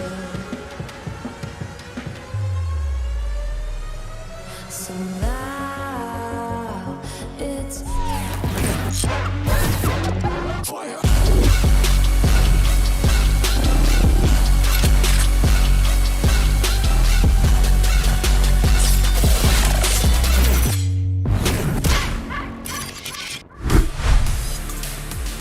G Esports has 5 booyahs. Not has. Have 5 booyahs. And they have 5 more rounds to play. There's a chance for them to get 10 booyahs. I'm on the PE Sports Copium. And if you guys don't know who I am, I'm the new PE Sports Ambassador, plus hype fan, plus top supporter. My name is Husky, and alongside me is a very puzzle Mustachio AJ. Okay, calm down. They got the back-to-back-to-back. They're not going to get 5 more in a row. Back-to-back. 8 booyahs in a row, I think is impossible even for EVOS Phoenix themselves. Because it's, at the end of the day, RNG, man. I mean, EVOS Phoenix, they rise, they fall a lot, but they rise a lot as well. PE Sports has shown us that they can do the exact same thing. Once again, last week, day 1, fantastic start. Day 2, they kind of went down the drain, jumped back up a tad bit on day 3. But today is the day where they're really, really on fire, right? We saw 2 solid booyahs out of them yesterday. Today, they've started the day off, in a fantastic manner. But I believe that's exactly where they got the booyah yesterday as well, right? Bermuda, and today Bermuda again. So 2 back-to-back Bermudas. 3 back-to-back Bermudas. Oh yeah, 3 back-to-back Bermudas. That's insane. They own Bermuda at this point. That's actually insane. 3 back-to-back Bermuda booyahs. And SE is just not on fire. They have lit a freaking inferno in their hearts. Genesis Dogma with 100% top 3 rate within Purgatory. Definitely one to look out for. But Expand has got the exact same top 3 rate in their own hands. But if they pull off the exact same kind of drop spot, I don't know, Husky. I'm not feeling it. I think, Expand, we can kind of forget about game 1. It's a slow start for this squad. Yeah. I am personally more worried about GRC Aphrodite because they had a decent opening when they introduced themselves to FFSI group stage. We were like, wow, this team is something, right? First time debuting. And this is a team, I believe, 4th seed from the region? Yeah. And they were doing pretty fine. And afterwards, they just dissipated into the wind. And they didn't have a good game 1 either. So hopefully they get to bring it back. I know they have more rounds tomorrow, but you look at their overall standings, they're not doing that fine. But that's absolutely fine because, out of 17 teams, obviously, you got to have some winners, you got to have some losers. The one thing that I don't find fine is some of these strategies that are played out there that just makes us go, huh? That's not acceptable, especially at a level like this. Brian gets subbed in and Tyson sits this one out. He spent too much time on the silo, and I think he needs a break. He needs a toilet break. I mean, Tyson has been playing every single match, if I remember correctly. Axel also gets swapped out for Zuez. This is the first game that Zuez has played in FFSI. I think even in the MCPS major, he probably played like a few rounds. Yep. So I would say at least in the competitive scene, when we see him play officially in matches, still considered a new blood, but on a way bigger stage. GRC in a hot drop, but expand even hotter with Morph as well as PE just within their vicinity. And once again, they go in a 1-3 split. This time, the 1-3 split is actually going to do them a little bit of good, because if things do go south and they get sandwiched here by Morph as well as PE, Too Fast can still get something done. But Too Fast now, this is the point where he needs to play this as patient as possible, wait, bide his time, and all of them attack the same team at the same time. But I don't know if they are aware of just how many people are there. Perhaps not for now, but maybe more team will reveal themselves. This is a team that does take all the shots that they can get, but GRC, they are in danger. Look at Vasto Mundo sending the entire platoon to try and get rid of GRC Aphrodite in this building. All the glue was being set up, the RGS-50 into the second floor. They are taking some damage as well, but look at this rush. So effective. Vasto Mundo making the first move. Blazer 10 getting the initial knock with that mini Uzi. Crusher by his side as well. As they also find Lee, Vasto Mundo making it big time. Fines gets knocked. And the only person left for GRC is in the building. And GRC, they are no more wiped by Vasto Mundo, but their problems have only just begun, because E-Arena have shown up to try and get rid of VM for those juicy 4 points. The perfect timing for this third party. Throw pass down on the ground. Blazer 10 trying to make a difference here. Crusher put down. Oh my goodness. Vasto Mundo, after starting off so hard, E-Arena picks on them. And E-Arena hasn't been having quite a number of great rounds for themselves. First round was a little underwhelming, but I guess they're going to use this as the perfect launching platform. Vasto Mundo of all people. It is very frustrating if you're Vasto Mundo, because that was the best possible start. And if you're in that position, you gotta be really feeling the heat. 4 more rounds after this. They had such a stellar opening. We are wiping out GRC, a team that might be able to overtake you, and then you get wiped out. Susanna does have that sniper rifle in hand. Very, very deadly. I mean, Too Fast does see him. Both are very patient. Too Fast was like, you know what, to hell with it. I will take the first shot. And I mean, it's fair for Too Fast, right? Because he is the only one separated from the rest of his team. Maybe drawing attention can allow Expand to mount some sort of attack. That was a very smart move by Too Fast. He's got the Awakened Moko. He's tagged up Susanna. Susanna did move, so that's an 11-second of information given to the rest of his team members. And now, if you compare the guns, you've got an M82B going up against an AC80, but AC80 needs 2 consecutive shots in order to get its opponent down. That M82 is not a huge damage dealer, so it's going to take a couple of shots to knock Too Fast down. So both players will have enough time to avoid each other, looking at their current positions. So I don't think we can expect anything out of this unless there is a phenomenal play out of Too Fast. 2 consecutive shots onto the head of Susanna, then we've got something to talk about. And it's a very deadly circle also. I say deadly because you look at the center, right? You have Expand, your more team, your PE Sports. They are not going to budge anytime soon. I wouldn't be surprised if these 3 teams are the last 3 teams in the circle. Look at Nero. Too Fast is going to have a little bit of company in a couple of seconds. New K going by to say hello to Roy. Pew is approaching the compound of Expand as well as PE Sports. All of hell is gonna break loose shortly down here just in the outskirts of Brasilia. And PE Sports do not know exactly what sort of a landmine they're going to step into in a couple of seconds. Best case scenario for Expand is that more team turns their attention away to PE, or PE starts firing at more team. But Too Fast essentially stuck out there in that building alone. And I like what PE Sports is doing. They're not making aggressive moves. Nero, he's just there for some scouting mission, but they're not mounting the assault. So the standout between Morph Team and Expand continues. Can't say the same for FR against MGE though, because FR, they are split up basically across the entire landscape, and they get the first blood onto MGE. Let's see what does FR do with this opportunity as MGE very quickly avoids engagement. They back out of that compound. And first Raiders might just go in here for the hunt. They're flanking around from that left-hand side. They will drop by the bunker first just to beef themselves up in terms of firepower for a little bit before they continue. Oh no. Dark Hall, don't do it, my friend. He does get the clip. Can he get another one? He's got the Awakened Moko, and Dark Hall tracks and slays Craven as he falls from the air. Poor guy. Gets taken out, revive, and taken out again. Alright, so that run him over. Never mind.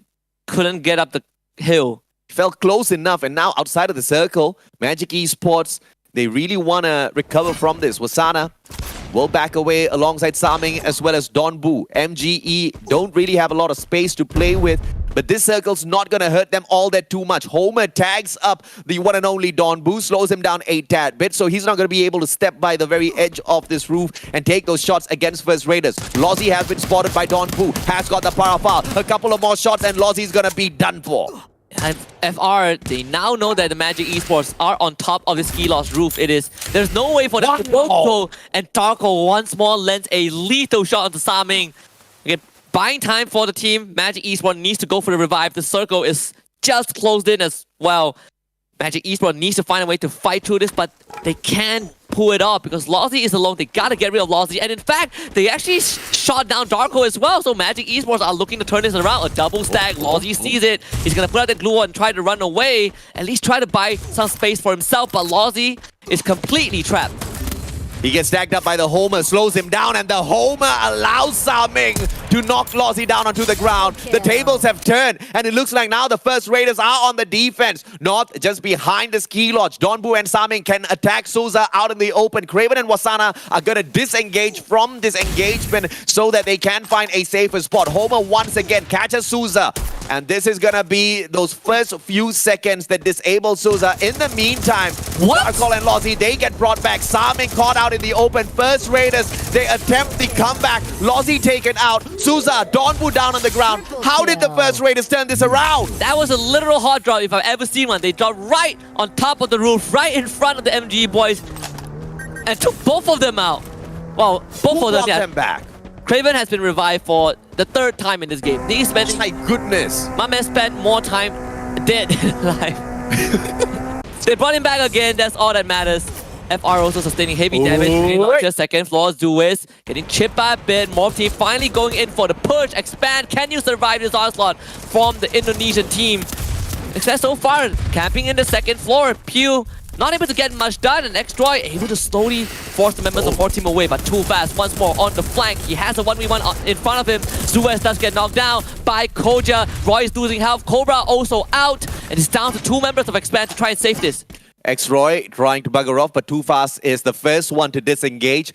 Captain wants to bring the rest of the players right back, and PE Sports decides to strike right here, right now. That's gonna save the life of Expand. Cobra gets put out of the equation. PE Sports cleaning house, and Morph is in the way.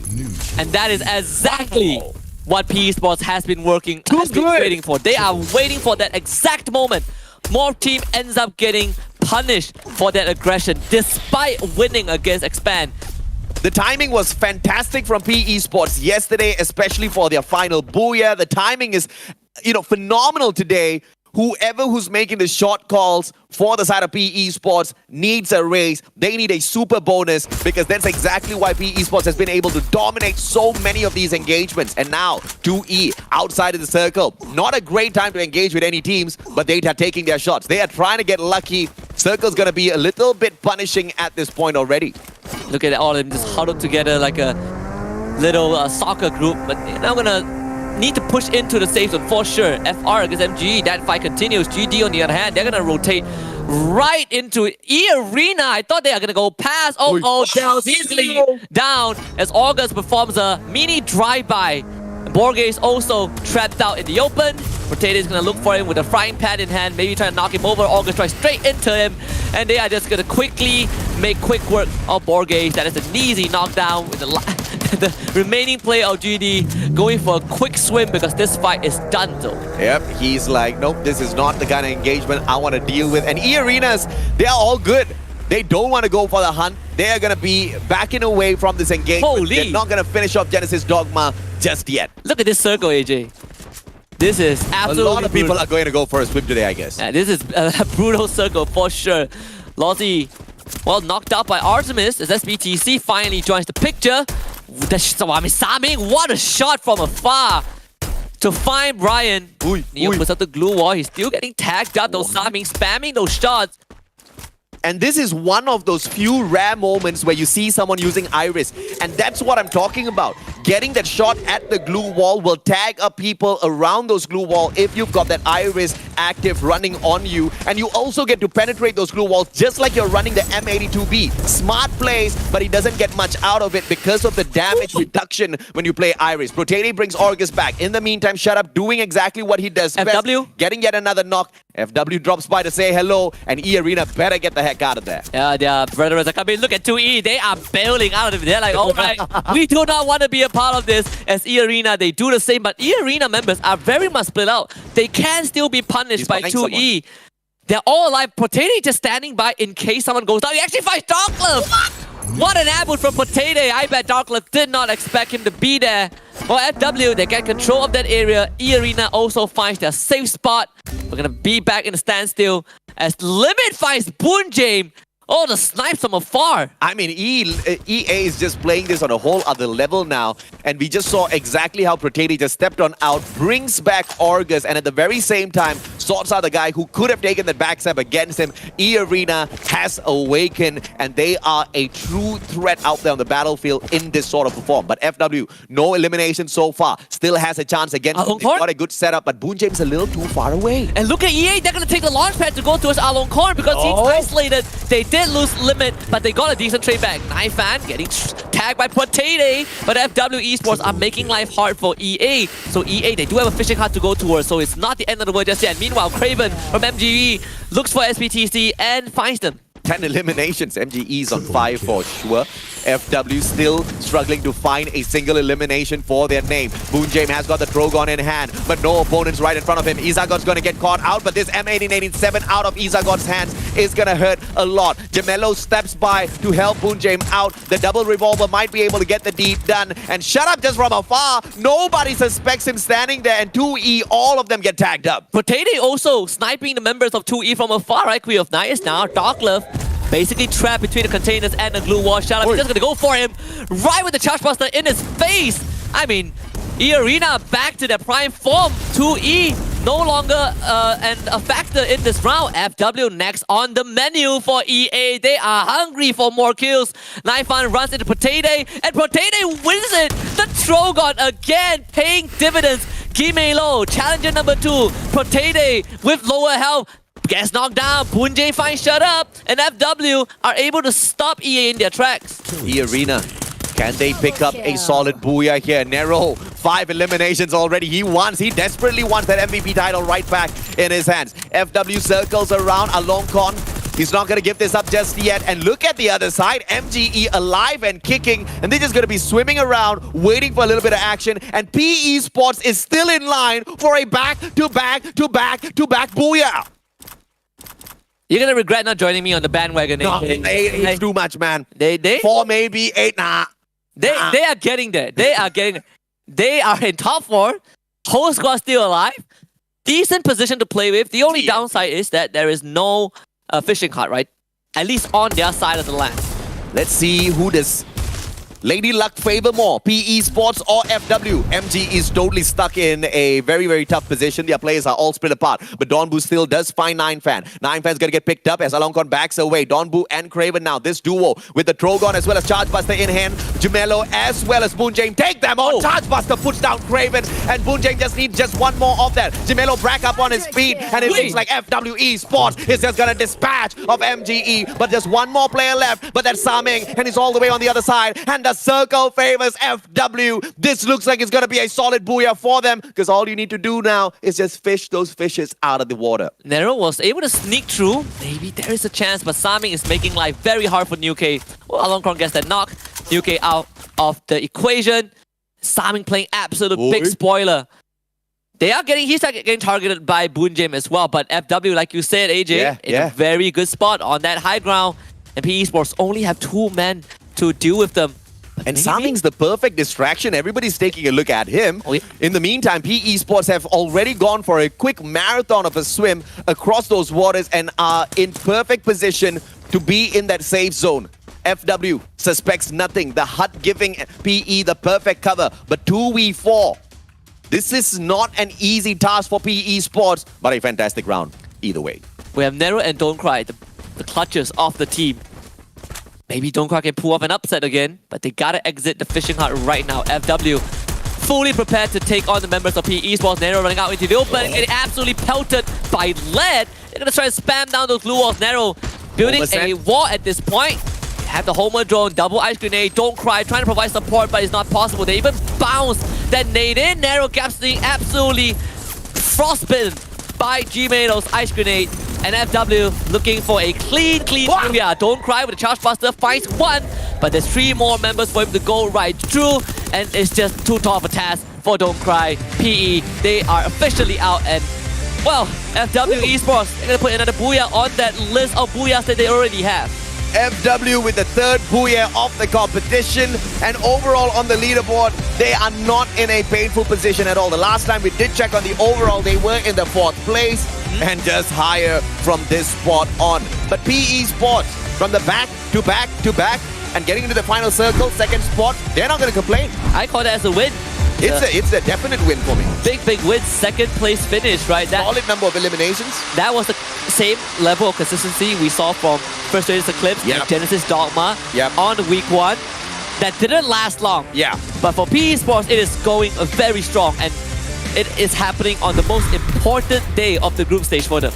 Vastomundo started things off super hot. GRC got dispatched pretty quickly, and E-Arena showed up out of nowhere to just rain on their parade. That ended a little prematurely. I feel bad for Vastomundo. I feel bad for Craven. Dies once, gets revived, gets shot out from the sky, dies again, gets revived, and dies again. But this extended fight between FR and MG is something to behold, because FR's decision making to go for a double revive hot drop to win that skirmish, no normal people would do that. Yeah, E-Arena had a fantastic round because they were just on fire all throughout. Even up against MGE, they managed to push them away from their compound. Going up against FW, on the other hand, was not as easy as they wanted it to be, because Boon James woke up, and then later on, the same guy just showed up against FW as well. PE Sports with Don't Cry's one solid play there. Looked fantastic, but 1v4, it was never going to happen. Yeah, and when you look at kind of that final sequence, right, there was actually a mini clutch from Boon James, because he was getting rushed by 2 players. Yes. He blasted a fully charged buster onto the 2nd guy swinging him when he had 60 health, and he got the 1 shot. That was what kept him alive until the very end. Very minute, seems minute, but it was a big factor why FW has such a solid grip in that final circle. And this is the main reason why you want to be running the Awakened Moko on your team, and you want your players to be tagging up and giving this information, right? You want to be playing those homers, you want to be slowing down these players, and you see how all of these active and passive skills, not only does it give you the data that you require, but it also gives you foresight. You kind of know exactly where to expect these players, and that charge buster shot just wouldn't have been possible without that information. Yeah, and overall for FW, this is a very straightforward round for them, but they did have to jump through a lot of hoops. Remember that 3-way fight that they had to go through between 2E and E-Arena? That wasn't easy. They had to play 3v4 for a long time because Alon Kong was isolated, and at the end of the day, they got a bit of help from the circle, and with a lot of grit and tenacity, they managed to tough it out. 9 eliminations and a booyah, so 21 points for FW to kick off the day. I mean, for them, I think they are very much in the grand finals already, but this is just to solidify the position. Yeah, and of course, with the 9 eliminations plus the booyah, I guess they do hold on to the #1 spot, because I don't think PE has enough eliminations to overcome their the numbers that they have managed to pick up here, both through placements as well as eliminations. But let's look at the team comp and how were their skills used to perfection. The gameplay of data is always going to give you the upper hand, and Homer's just so annoying, right? You tag someone up, you're going to slow them down for about 4 to 5 seconds, and that makes such a big difference in gunfights. And I believe the FW Esports is the first team we saw that ran triple homers, and could be the only team that runs triple homers, which is pretty insane, because different maps demand different things from the teams, but the one thing that FW doesn't change is triple homers. Yeah, and obviously not a lot of people would kind of fare towards a setup like that, because, you know, as much as Homer is great, he does come with his downsides as well, and there are a couple of other active skills that you can abuse in the current meta. I mean, Steffi comes in super decent because you all know exactly how many nades get chucked at teams out there on the battlefield. But when you know how to play a strategy like this, and you've been practicing enough the Homer setup is lethal. It is. It is gives you so much aggression. You are sacrificing some defensive capabilities for full-on aggression. But if you can get the drop onto your enemies, then defense doesn't really matter as much. And there it is, Charge Buster making it to top 3 for the first time. And I don't blame it because the Charge Buster has been a pivotal moment in Game 1 for some big plays. For GD surviving 2E, and it was a big asset for FW's Booyah. Trogon AC80, by this time, they are like the superstars you don't want to see anymore, you don't want to hear about anymore, because every single game, those are the guns that are being picked up, those are the guns that are being pretty much abused by the players out there on the battlefield for a good reason. They are fantastic guns. The Charge Buster just requires a higher level of mastery. 21 points for FW Esports, and that includes the Booyah for them.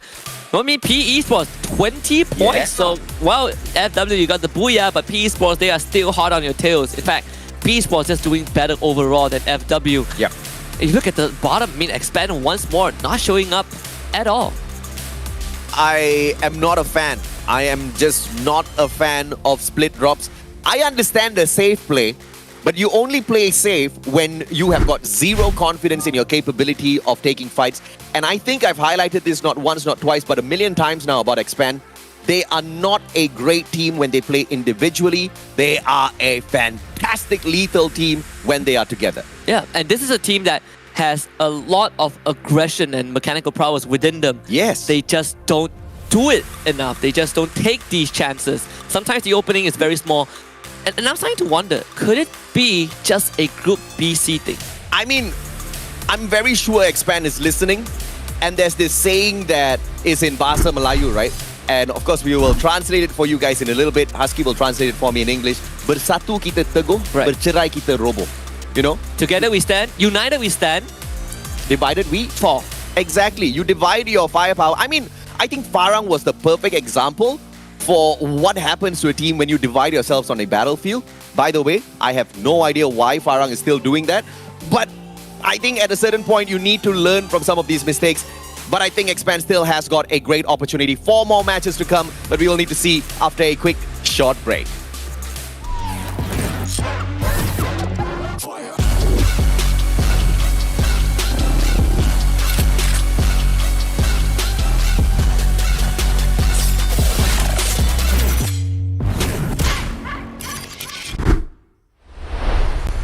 Halo, aku Suzana dari Mob Team. Perasaan seneng sih dapat Booyah 3 kali karena cuman kita kan yang Booyah 3 kali di week pertama. Soalnya tim Indo itu kuat banget kalau early. Jadi maupun tim manapun kalau tabrakan di early ya pasti kalah kalau sama Indo. Ê, Mod Team, tụi mình đã thi đấu tốt khi đem về 2 Booyah. Chắc chắn mình là thành viên bắn hay nhất của team rồi. Kalau buat tim PE nggak usah terlalu berlebihan deh semangatnya, soalnya tim Indo yang bakalan bawa pulang piala.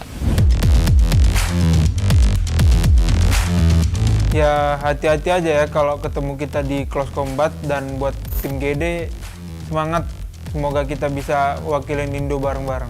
Ya hati-hati aja buat kalian, soalnya tim Indo di week berikut akan bantai-bantai kalian. Chơi cho tốt nha, gặp về các bạn không vào được chung kết đâu. FreeFire Sports sẽ đem vinh quang về cho FreeFire.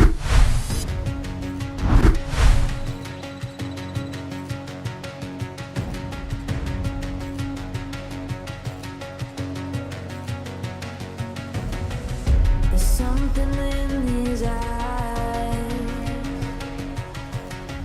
There's a storm within, but it's written in the sky. Let it break me till it's over. Won't let it shake me, no.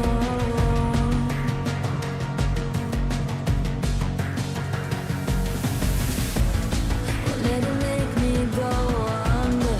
Won't let it make me go under. So now it's time to fly. Nothing's gonna stop me.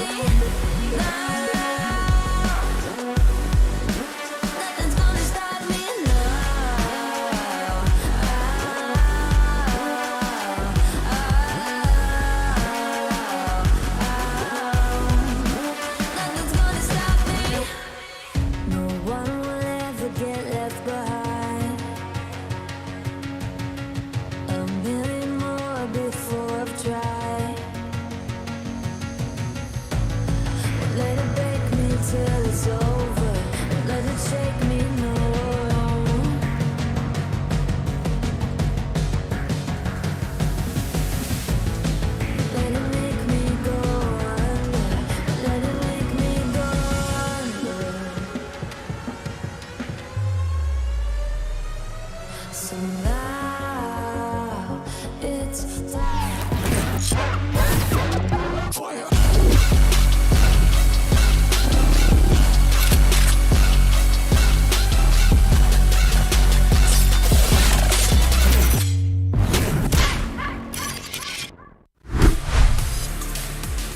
Time to drop into the cold regions of Alpine to see exactly who can rise up to the top. So far in the top 12, two teams do not have Booyahs to their names just yet.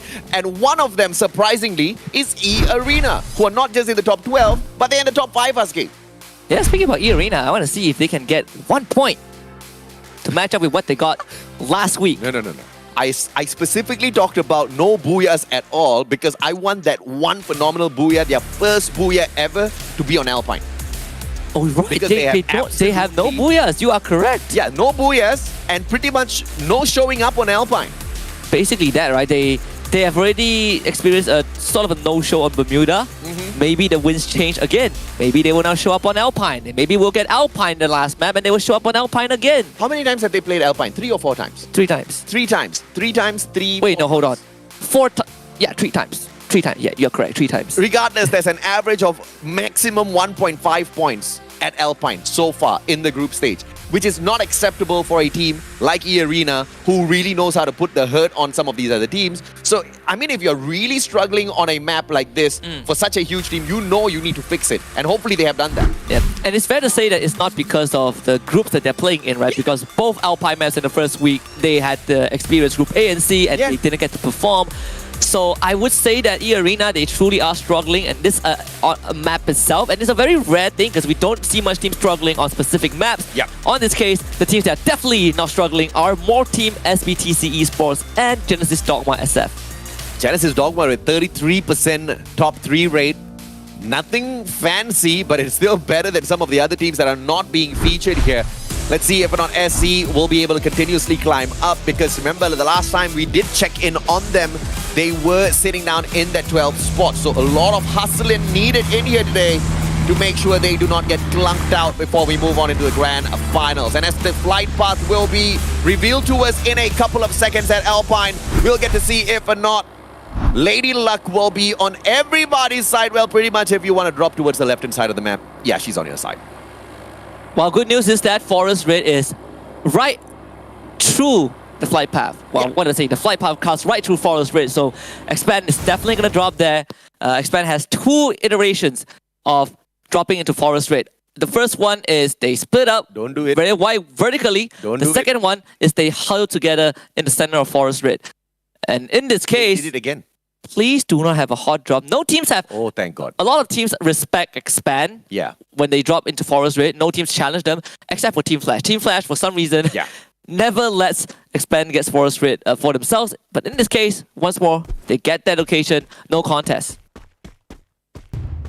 They got kind of lucky with this one, because if you are going to get hot dropped one more time, that's 3 rounds without anything. So at the very least, finally, Expand gets to play a little bit of FreeFire on day number 5 here, because they do not find anyone around their vicinity, even though they do split up. But thankfully, it's not too far away from each other.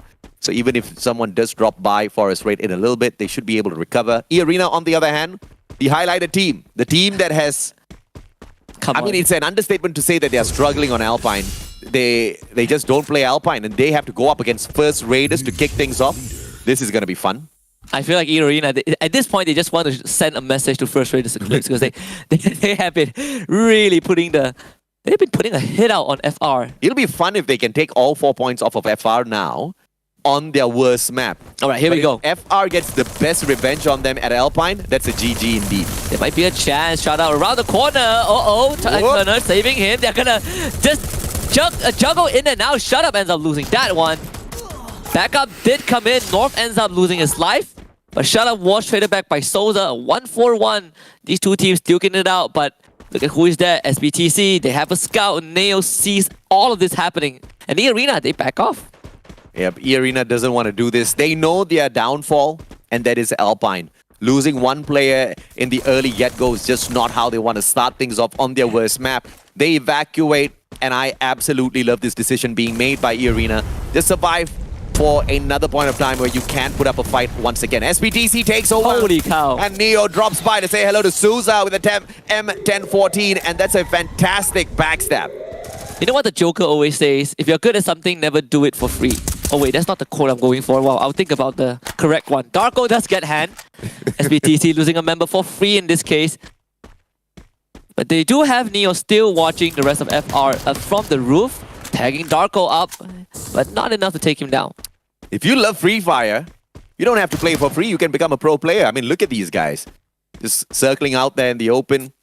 And I'm very sure some of you guys have got some pretty good feedback for these teams out there as well as to what they're doing right, what they're doing wrong.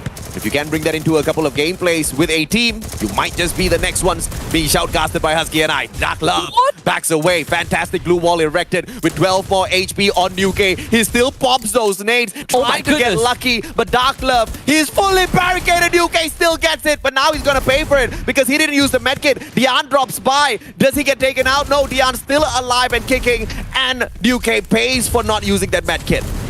And with two members on the ground, PE Sports, they're in a rough spot, but Don't Cry gets a good swing onto Izagot. DNP still alive. Nuke ends up bleeding out, but 2E, they are on the back foot, losing two members. So PE Sports win this one out. They will get control of more of that high tier loser. 2E, they gotta start running. But I would say that for PE, how Nuke held that, it was insane. I'm 50-50 on the decision being made, right? You want to play defense or you want to play offense? I guess he bought enough time, but it was for naught, right? You get one, you get traded out. It's not much of an effect, but Expand on the slow approach. Dark Glove gets caught out. Is he going to get eliminated here in this position? X-Roy with the Drogon does spot his back, but no ingress into his position at all. Steffi is popped. No nade is going to catch him just yet. Dark Glove very low on that HP, and X-Roy does punish. How did the Drogon not knock him? What in the world? It did clip him. It clipped him pretty Was it badly. the Steffi? It does reduce explosive damage. No, it eliminates. There's no damage by the Steffi. If you've got the Steffi pop, those nades just do not affect you whatsoever. But he did step out of the circle from the side of Steffi, so he got clipped by it. He was left with 30 HP. There's an unfortunate situation. He could have gone down. Yeah, that was definitely a stroke of luck. A bit of luck for X-Roy. He didn't get a free kill. Don't Cry, on the other hand, finds Aras with the RGS 50 himself. And GRC, they decided to drop by to take on PE Sports, but they ended up losing first blood. And this could be a big issue because now they are trapped in that compound effectively. And guess who is at the party? It's Expand. Too fast on the far right flank. It's very rare that you get to see Too Fast rushing into a battle. Let's see how this one turns out. X-Roy does manage to find one. PE Sports, on the other hand, going up against GRC. Not going looking great for GRC at the moment, but Fire's MKS does get picked up instantaneously by 8 India. As they top their HP right back up, the rest of the team Expand slowly approaches their compound, whereas PE Sports is just going to hang back and wait for that perfect timing. But the circle's going to be torturing all of them at the same time. For Expand, they are willing to play this because they are closest to the circle, right? So you can try and sneak a couple of kills away. Cobra has revealed himself to the members of GRC, but GRC, they still haven't found a clear way to get out of this predicament. Expand, they're gonna happily tank this damage. PE Sports, perfect timing. Nobody else executes it the way they do. They don't get aggressive. They just wait for one opportune moment before they step in and take over. And they're looking to do exactly that here as well. One guy's still keeping an eye on them. Rest of the players slowly backing away. They want to play for their lives. Fires MK Drogon. You cannot miss those shots, and X-Roy punishes him with the exact same. Yeah, just using the time turner to his advantage. Does not allow bullets to pass through from the inside as well after that adjustment. Now, it becomes a double-edged sword if not used correctly. In this case, GRC just losing that one against Expand. But they already sent their members, one of their members away, so they can still keep going in this round. Meanwhile, Vasto Mundo getting elimination number 4 and towards Morph team of all squads. Close quarters combat, if you pop that time turner, it is just a play of ego between you and your opponent. Who gets to dance better in FreeFire? Who has got the better mechanical movement? And in that situation, we saw exactly who came out on top. But I'm pretty sure a lot of these players, a lot of these pro players will be itching to get a battle like that. They love dancing around those time turners. Oh yeah, it looks so fun. Oh yeah. It used to be unfun because you just get shot when people put the time turner down. It is very annoying. Can even block grenades, right? Yeah. Such a versatile tool. Vastomundo now bearing the full force right into more team, losing 2 members. Susanna with a nade from afar, but Crusher was able to get the exchange back. Good trade from Vastomundo. Kojak gets brought back up. Nunes goes for the swing. Kojak goes down again. And they will also find one out. Vastomundo puts one on the board. Pew is going to come in and try to ambush them. And actually gets 2. Not like this, Vastomundo. Don't let Pew go away. There's a gap in the glue wall. Nunes somehow brings Blazer 10 back up in time, but Pew has more health than Blazer 10. He has more than enough to end this. A nightmare for Vastomundo. It just does not seem to end, AJ. Pew might win this with a clutch. I cannot believe what I'm seeing, but in the meantime, there's more action out there on the battlefield. FW takes on MGE. 6 eliminations already for the Magic Esports squad, and they look like they are almost at the very edge of eliminating FW, and they do exactly that with a fantastic snipe out of Saming from afar. That Woodpecker does thing. 8 kills so far. Oosh. And the worst part is that Pew was able to get Koja and Pew had 2 members alive. I mean, you can say the same for Vastomundo. That should have been over long ago. Yeah. More teams surviving is bad news because now the fight continues. Blazer 10. Oh, barely salvaging that with the Charge Buster. This surely has to be a secure kill, but more team with just heroics from Pew. They get to play this round a lot longer. One more survivor. He's backed out of here. The rest of the team members of Vastomundo all get purchased right back. A pretty impressive fight out of Vastomundo. The old grand scheme of things in comparison to some of the previous plays within the week. Izagod, not so much of a god in that fight against First Raiders. Darkor manages to nail him down, and Steffi popped right behind, but nobody steps into the circle. From afar, Nero gets one with the Scar. Darkor down and out of the equation already. Souza super low. He has to back away, and now PE Sports taking command of this next circle. You say they take command, but they are taking bullets from Expand. As X-Roy and Exo take out both Don't Cry and Nero, the 2 strongest players on the side of PE. And X-Roy, he has 5 kills, AJ. This kid is waking up for sure. New K catches Queen of 9. With an easy one with the Trogon. Back up coming in though. New K needs some time to get the health back. Has the info right now, but has no time to patch himself back up. Tough spot for him to be in.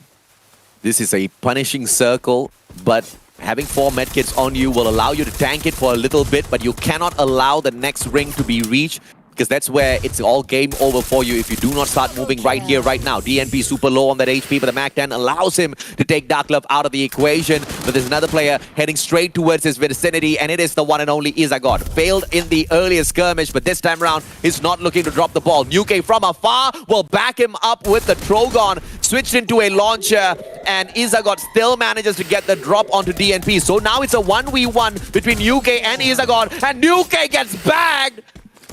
Unfortunately, Dian shows up to back Izagod up, and 2E are the biggest winners. Finally, PE gets stopped just for a while. Yeah. After, what, 5 massive rounds, they finally get humbled just a little bit. And that's good for 2E. Now they get time to revive their teammate. Coach actually gets knocked out by the play zone of all things, but Magic Esports will have to do with SPTC. And after that, you also have Genesis Dogma watching all of this unfold. E-Arena on the other side of the bridge. Very crowded compound here. And it looks like Expand's going to be sitting this one out as they are on the opposite side of this river. Vastomundo dropping by to say hello to everyone. Not a great timing, boys. Cobra finds Pew out of Morph, eliminates him instantaneously as well. Dian, on the other hand, finds a player from the side of First Raiders Eclipse. And the Genesis Dogma team, they go head toe-to-toe with Vastomundo. But they back away for a couple of seconds as they get tagged up by MGE at the same time. Fantastic decision by Dogma. I mean, Vastomundo, they backed off, and this actually allowed E-Arena to chip in as well. And look at this, GD getting punished. MG are like, all right, hasta la vista, baby. You don't want to deal with this one. We are going to shoot all the way into that safe zone. Yep. As Limit gets rid of Borges. Genesis Dogma SF suffering severe damage thanks to Vastomundo and E-Arena. But MGE, they are going to show up on the radar of Vastomundo. You also have, I believe, SPTC somewhere in the building. And here they are, pushing into GD, looking to clean things up. Artemis with the Trogon in hand, breaks the glue wall. Yoss getting absolutely blasted. Turns the corner, finds Kiki. 2 members of GED already out. What gave SBTC a new breath of life in this competition? They are playing like they are hot. They finally ignited that little bit of a flame. Vasto Mundo now just on the opposite side of this road. Both teams want to get across this bridge. Question is who will be able to do that, with E-Arena especially waiting on the other side of it. They are pressuring the members of SBTC as well. Crusher doing a lot of that work. But E-Arena, they are going to have a lot of good time to work with. A lot of good targets to shoot at. You can say the same for Magic Esports, who flew into the circle as 2E arrive on a race car. Expand on that northwestern side. They're going to slowly walk in as well. Have an arsenal to top up their weapon. That is the best case scenario. And now SBTC mounts the full offense against Vasto Mundo.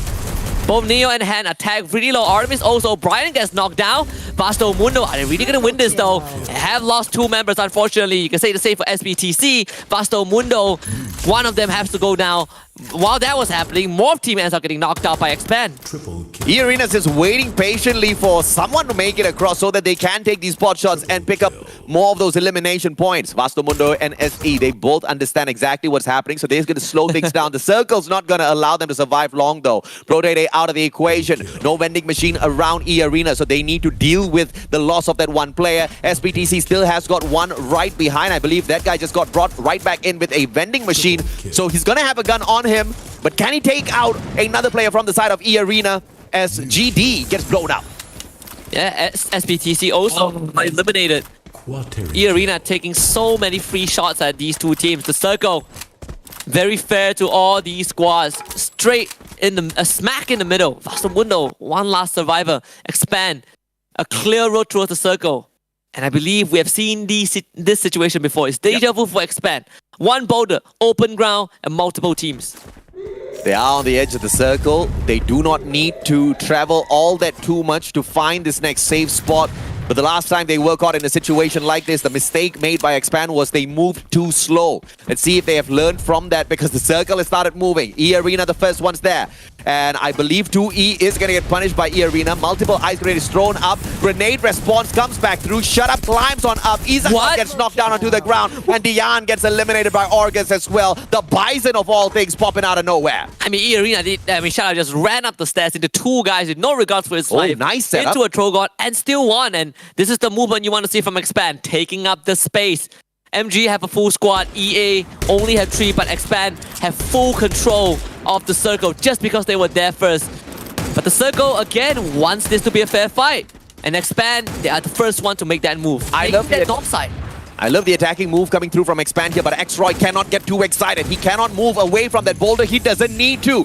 Hopefully he's not out in the open. He does secure the elimination onto Donbu, and that is just going to annoy MGE a tad bit. But MGE will not have much time to think as E-Arena storms the front. X-Roy from outside changes the Trogon into a blaster, launches a couple of grenades in, and the glue wall melters will be thrown out by X-Roy. E-Arena now needs to deal with this. Limit gets clipped. Cobra on the outside alongside Too Fast as well. And this is the more opportunity for yet another booyah out of the Malaysian squad. Yeah, EA, they're all trapped on the second floor. Look at all the glue walls put up, and Expand clusters thrown out as well. Limit getting pushed beyond the edge. X-Roy finds that kill. Shut Up tries to get the Alvaro cluster to damage Expand, but that's just not gonna work. Roy, he's just gonna run right up. Expand looking for the booyah. And finally some recovery in this round 3 on their best map.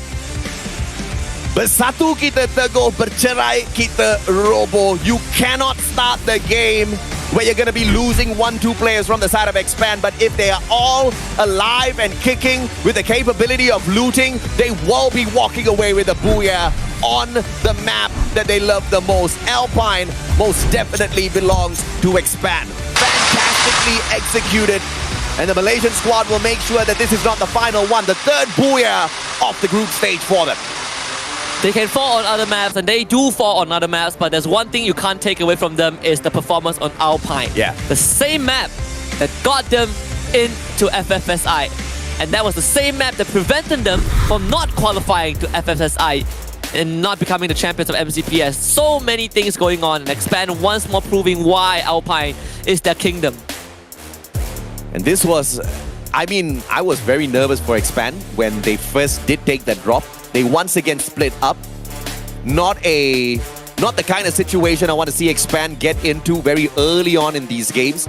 Yes, Xroy does split away from them, but that's usually an execution that you do find Xroy making towards the ending parts of the game where he's covering the team from afar, which he executed perfectly in that final circle. In the previous matches, you saw him doing that, but he had nothing, no loot.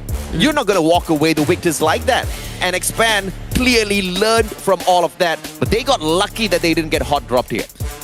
And the only team that has done that didn't respect Expand's Forest Red drop, is Team Flash, right? And Team Flash, they're not playing today. Expand having a lot more space to breathe. But we also saw how they dealt with Team Flash in week 1. So definitely not a point of concern, not too big of a concern for the boys. But I love how they dealt with E Arena. Oh, yes. Yes, they did just get out of the engagement against MGE, but they had a defensive position. And the fantastic play by Xroy, glue wall melters first. The rest of Team Expand approaches the compound that the players of E Arena were in, and they don't just run in there with their glue walls. You can see those nades being tossed. Clusters are being tossed. Nades through the window. All of that is suppressing Team E Arena, keeping them away from that window. And now you force them into a tight little corner. You storm the front. You blast them out of the seat and get the booyah for yourself. Very aggressive play from Expand. And when we started this day, I think their standings in the overall leaderboard wasn't the best, but they have a pretty solid position, right? Yes. Considering they only played 2 days of the group stage before today. But can you imagine if Expand makes it to the Grand Finals? This is the first time a full Malaysian team has qualified for any Grand Finals of a FreeFire international event. MCPS has done it once as a region, but that was AB Radicals last year. Expand missed out by 1 position, and I believe by 7 points. Thanks to Team Flash, thanks to RRQ. Well, guess what? Now they are ever so close, and they just got to keep this performance up.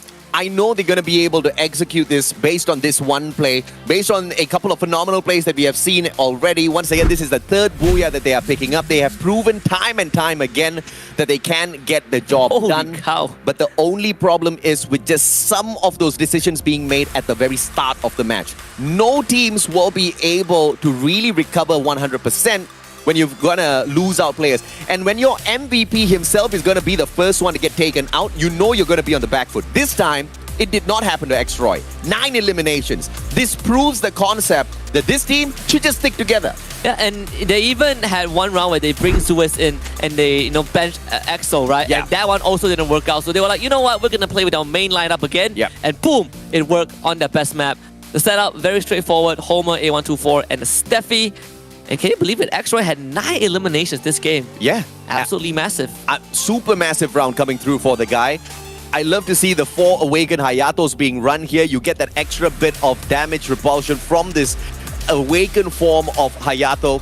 Frontal damage reduced by 3%, and that increases for every 10% of HP that you lose. So when push comes to shove, in some of these heated battles, especially in that final circle rush, you know that Awakened Hayato is going to have your back. 27 damage reduction at max. That is crazy. And 90% missing health. Yeah. Because Xroy against Steffi, the J-Beeps, Awakened Kelly, Awakened Hayato, and the Evron. J-Beeps alongside the Awakened Hayato for the extra bit of armor on him. You gotta love it. You've got the Awakened Kelly, you get that extra bit of movement in there as well in terms of your rushing speed. Steffi to protect you. Xroy was beefed up. Arvon to just give you that extra layer of information. 3 times in the game, you get to pop your pet, and the pet gives you the information of all the players around. Okay, not all the players there. At least 4 players within the vicinity. Yeah, but in these CQC situations, it is considered massive, right? Yeah. Progon once more making it to the top. We talk about the Swiss Army knife concept, right? Well, the AC-80 and the Woodpecker are Swiss Army knives for sniper rifles, right? Mid to long range fights. The Trogon is a Swiss Army knife for close range fights. Yeah. Now we got a best of both worlds. Let's take a look at the match standings after map 3. 28 points for Expand. Magic Esports coming in second with only 19. So this is definitely a landslide for Expand. I want to see it, but I want to see superb consistency. I think they're still testing out some strategies before heading on into the final play across 3 days at the Grand Finals. But it's a little bit too close for comfort because when they were trying to achieve this booyah, they got pushed down to the 10th spot already. That's not a fun place to be in. Definitely not. I mean, Vasto Mundo did admirably well, right? 16 points off of this round. as the current standings off of 3 matches that we've seen, PE Sports in the lead with 54 points, and that's with a no-show on Alpine. So phenomenal performance so far. Magic Esports with 50, E-Arena with 41, and Expand off of 1 massive round shoots up to 4th place to tie up with First Raiders Eclipse. And this is what the team is capable of. Hopefully we see more. First Raiders Eclipse, not the greatest of day of play for them, but we know exactly what they're capable of on the overall leaderboard. They still are one of our champions. But towards the bottom, Vasto Mundo, Morph Team, GRC Aphrodite, the team that is going to be in the most unfortunate of situations here is GRC. They were the only team within the group that was not in the top 12. And it seems like they're not making a move from the bottom. And I mean, Vasto Mundo is performing way better than GRC, right? And it's not to take anything, it's not to diminish what Vasto Mundo has did, but GRC, we discussed about the inconsistency, and it is getting a bit worrying as they have not awakened in any of these rounds. We have 3 more to come. We'll go for a break and come back to Nextera to see if GRC Aphrodite can bounce back.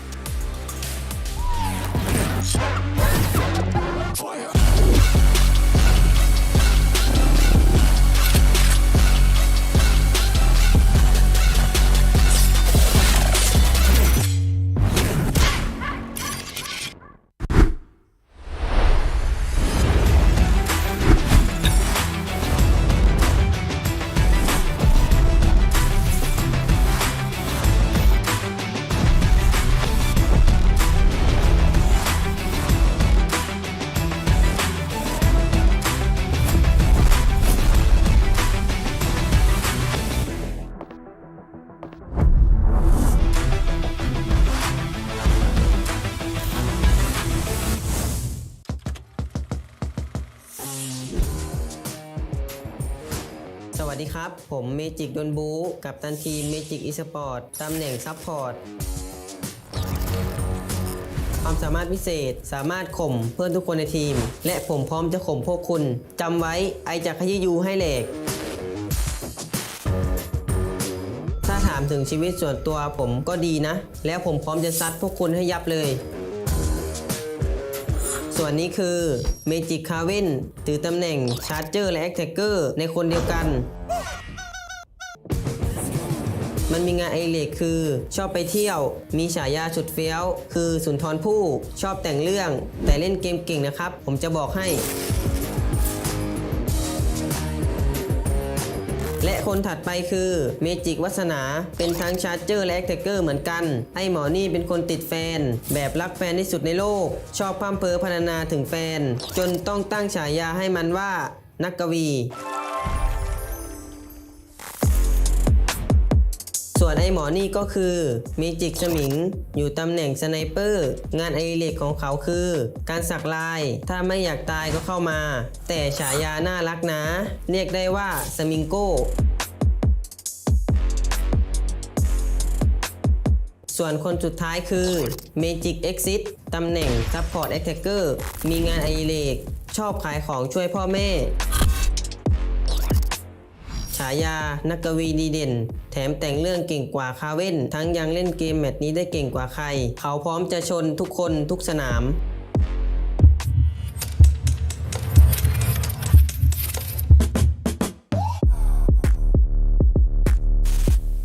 พวกเราเมจิกพวกเราทุกคนเปรียบเสมือนมังกรยิ่งใหญ่และฟาดได้ไม่ยั้ง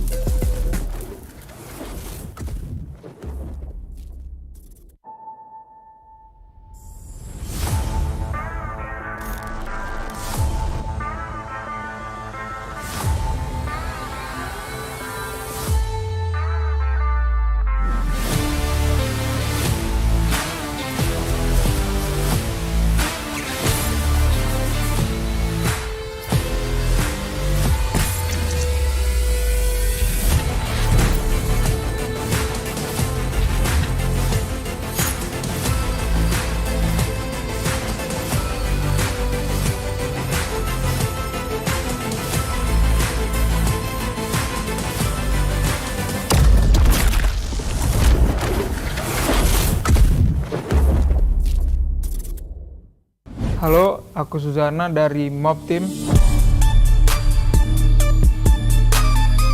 perasaan seneng sih dapat boya 3 kali karena cuman kita kan yang boya 3 kali di week pertama. Soalnya tim Indo itu kuat banget kalau early.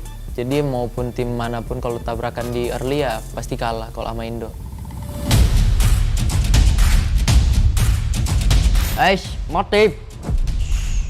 Tụi mình đã thi đấu tốt khi đem về 2 buya. Chắc chắn mình là thành viên bắn hay nhất của team rồi. Kalau buat tim PE nggak usah terlalu berlebihan deh semangatnya, soalnya tim Indo yang bakalan bawa pulang piala. Ya hati-hati aja ya kalau ketemu kita di close combat, dan buat tim GD semangat, semoga kita bisa wakilin Indo bareng-bareng. Ya hati-hati aja buat kalian, soalnya tim Indo di week berikut akan bantai-bantai kalian. Chơi cho tốt nha. Gặp về các bạn không vào được chung kết đâu. FreeFire Sports sẽ đem vinh quang về cho FreeFire Việt Nam. Yeah!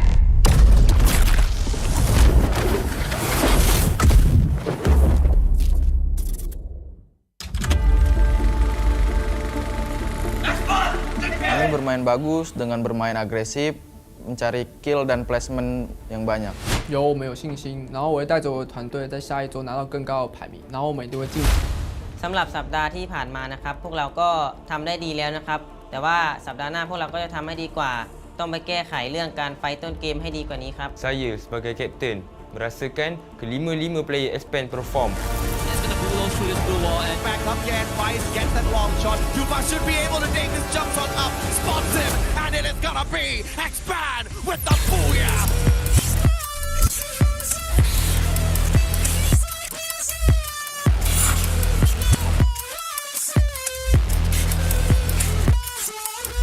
Tapi sayangnya LGDF ni mereka tak konsisten. Jadi jangan sia-siakan slot invited. 知道我们会送免回大厅。 To LGDS, Huija. 加油加油加油！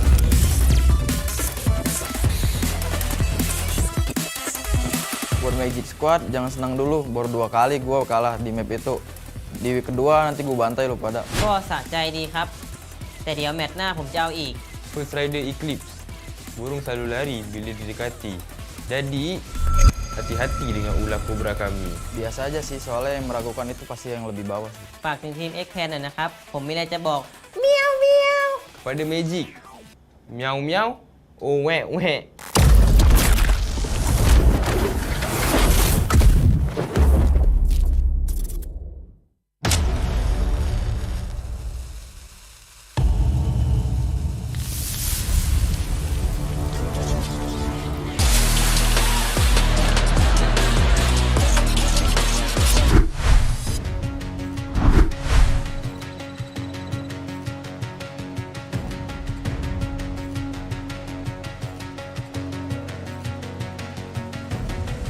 There's something in his eyes.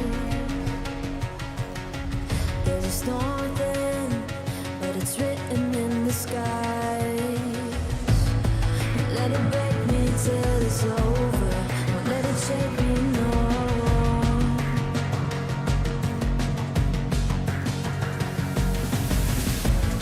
Won't let it make me go under. Won't let it make me go under.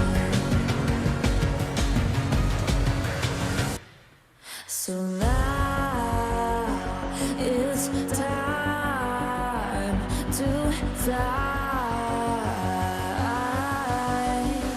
Nothing's gonna stop me now. Nothing's gonna stop me now. Nothing's gonna stop me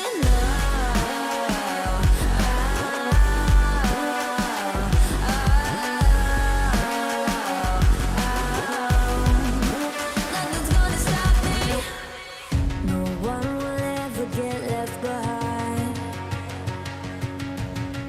A million more before I've tried. Won't let it break me till it's over. Won't let it shake me, no.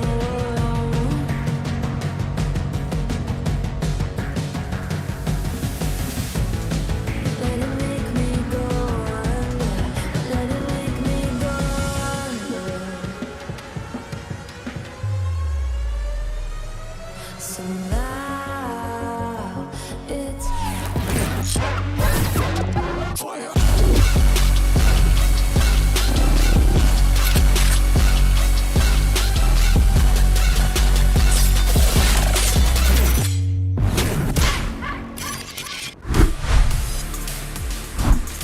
Alpine is still the snowy kingdom of Expand as we head into Nextera, an urban jungle, to see where these teams stand. My favorite litmus test. You're here with me. My name is Husky, and alongside me is the Mustachio AJ. And you brought up a very good point of discussion during the break, which was Morph Team. What happened? Well, I am starting to see a trend now. Whenever they get the opportunity to say a few words, some teams talk, and then very quickly we find out that they shouldn't have talked so much. Is it a trend that whoever gets broadcasted just doesn't have a good day? No, I'm just kidding. I'm not blaming anyone. It's just a coincidence. Jokes aside, they're having a terrible day, but every single day of play, you're going to have some winners, you're going to have some losers. I'm just happier to see, I mean, Morph Team just unfortunately is the loser this time around. Vasto Mundo doing even better than them. That's fantastic. I think having losers is one thing, but constantly being the same losers, that is concerning. Vasto Mundo having a nice day. 3 more rounds for them. Yes. Not much time left, but it's good to see that the players are still in high spirits. In fact, I would dare say that their backs are so against the wall. We're seeing them being more aggressive. We're seeing them taking more fights. We're seeing them winning those fights and getting decent average points every single map. And let's see if they can do it again on Nextera, because they gotta face off against these 3 titans that we gotta watch out for. Magic Esport, Expand, and First Raiders Eclipse. But guess what? The team that has picked up the most number of points on Nextera so far throughout the group stage is actually Team Morph. That is surprising. It's surprising, and it's also a blessing, because this is the map.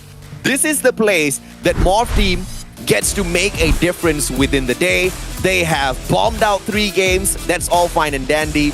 But this is the map they know their way around. This is the map they've picked up a total of 30 placement points and 29 eliminations. That is the most in comparison between the 2 groups that are in play today. Absolutely. And when you look at it as well, today is the only day that we have 12 teams playing, right? More opportunities, but that means it is a lot more chaotic. Yesterday when we played Nextera, it was one of the more brutal circles. We went all the way to Intellect Center where Evo's Phoenix ended up getting that booyah. So today, if it's anything like you mentioned, AJ, I want to see more team kind of strike that booyah again. For PE Sports, Huang Ang stops in, DNP will take the sidelines for this map. Genesis Dogma backs away, and they might just come across Vasto Mundo a little bit later on, but Nero is getting very, very cheeky as he spreads far away from the rest of his team members of PE Sports within Decker Square, and he's going to be dealing with a player from the side of Genesis Dogma. In the meantime, Expand, once again, they go in for the split, but they send Axel out alone this time around. Look at topside, look at Intellect Center, high tier loot zone, 2 teams crashing in. FR is there. I think the other one is MGE. GRC in the meantime was able to find a first blood onto 2E, and this fight is going to be crucial for both teams, especially for FR, who hadn't really had a good day overall compared to MGE.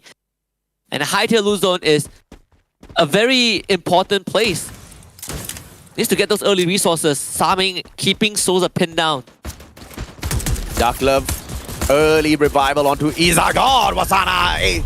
It will be a good shot from afar. Dark Hole down on the ground. Lozzie tries to keep him behind those glue walls as well as Time Turner, but he does have a little bit of backup. Craven and Donbu both down on the ground. Saming has got no way to lend a hand in this sort of a situation, and MGE just getting burned, but Wasana stands up, knocks Lozzie down to the ground. It's a 2v2 that FR can now survive. And Saming was able to buy Craven back as well, so Magic Esports have the numbers to work with. FR doesn't seem like they have a way out, at least not for Souza, who is isolated, trying to do as much ship damage as possible to the members of MGE. North from afar actually clips Craven in the hit. There might still be a chance. Souza takes on Saming, wins that one with the Trogon. This could be the turnaround that FR are looking for. Wasana gets the knock onto North, and now Wasana clutches! 4 kills for him! Wasana out of nowhere dispatches of him. Fantastic play. MGE survives. First Raiders, they bite the dust. GRC, on the other hand, doing fantastic this time around. 2 players still alive, but they've managed to clear out Farmtopia. 2E lucky to have still have 1 member walk away. Yeah. SSBTC, well, I say 2E, they just got knocked out by Morph Team. Unfortunate. Axel is a guy who can handle these 1v2, 1v3 situations, so They do finally group right back up. Still not a fan of that split push coming through from the team. But as long as they do not get hot drop, they're not going to be paying a high price whatsoever. They do believe that they can still buy these players back, even if things do go south. But, you know, I just prefer the safe place as far as Expand is concerned. Raz! What? Unfortunately gets taken out a little prematurely as Vastomundo drops by. Blaze at 10, firing off. And I think this is a compound that Vastomundo really loves. Yeah, they sure do. Them and 2E, but with 2E not around, Vastomundo is going to have a field day. And in the second kill, Fire goes down. GRC still has a survivor. Lean very far towards the northern side, close to Intellect Center. You have that one revival point quite far away, unfortunately. Just not safe enough for him to go there alone. And you have Arena off to a slower start in this round. Not kind of blitzkrieg through all these other teams. GRC so far has got 5 points, 4 eliminations, and they, even if they do get out in the 10th spot, they do have that 1 point on them, which is still better than the 3 games played so far because they've got a total of 6 points from 3 matches, which is unfortunately worse than Morph, who have 9. It's a pretty low bar to clear. But it's a good comparison, right? It's And a they good, still didn't clear it. it's a good comparison. Did he just get tagged by 2 homers? Yep, 2 homers. A little bit of a waste of that homer, but you don't get to decide who your homer tags. Just finds the first player within the vicinity. They do know that Artemis is there now. That they've double confirmed it. Wow. Allowing the Exo to get the snipe from afar. Rotate. And that is going to be a big problem for SBTC. They're also getting hounded on by Arena. Or Expand, they surely know that this is happening. Yeah, they're content with it. Now they will take a chill pill as SBTC seeks to evacuate that area. But look at who is on the other side. It's PE Sports. SBTC are trapped. SBTC between 2 big teams. PE Sports out in the open, and New K, speaking of PE Sports, puts one through the head of Neo, drops him onto the ground. Brian cannot step out of his defense to pull a little bit of a safe play for his friend. Don't cry on the other side. PE really getting a crunch on SE and taking them right back out to the lobby. SBTC can't get off the ground also as Nero, while Snipe shut up. Arena needs some assistance. The glue wall is going to let August bring his teammate back up, but PE Sports really just keeping that aggression going. And Arena, they might be in danger depending on what Expand decides to do. But so far, Expand, they have not made any moves. And that's fine. I love it when Expand doesn't make any moves early on because that just means they're focusing on their loot, which is going to be very valuable. This is a highly skilled team, but they need their resources to work around with. What did he pop that Steffi for? I don't know. I think that was a misclick. It could be a misclick. It will come back up in time for the next fight. Crusher finding Borges with that grenade launcher. That is a dead man walking. Oh, Vastomundo continuing the aggression. I mean, I love this Vastomundo we're seeing. Yeah. This was the team that did finish decently on FFWS, you know, representing the European region. It's good to see them back in form. The confidence is there. Kiki! What was that? 2 knocks!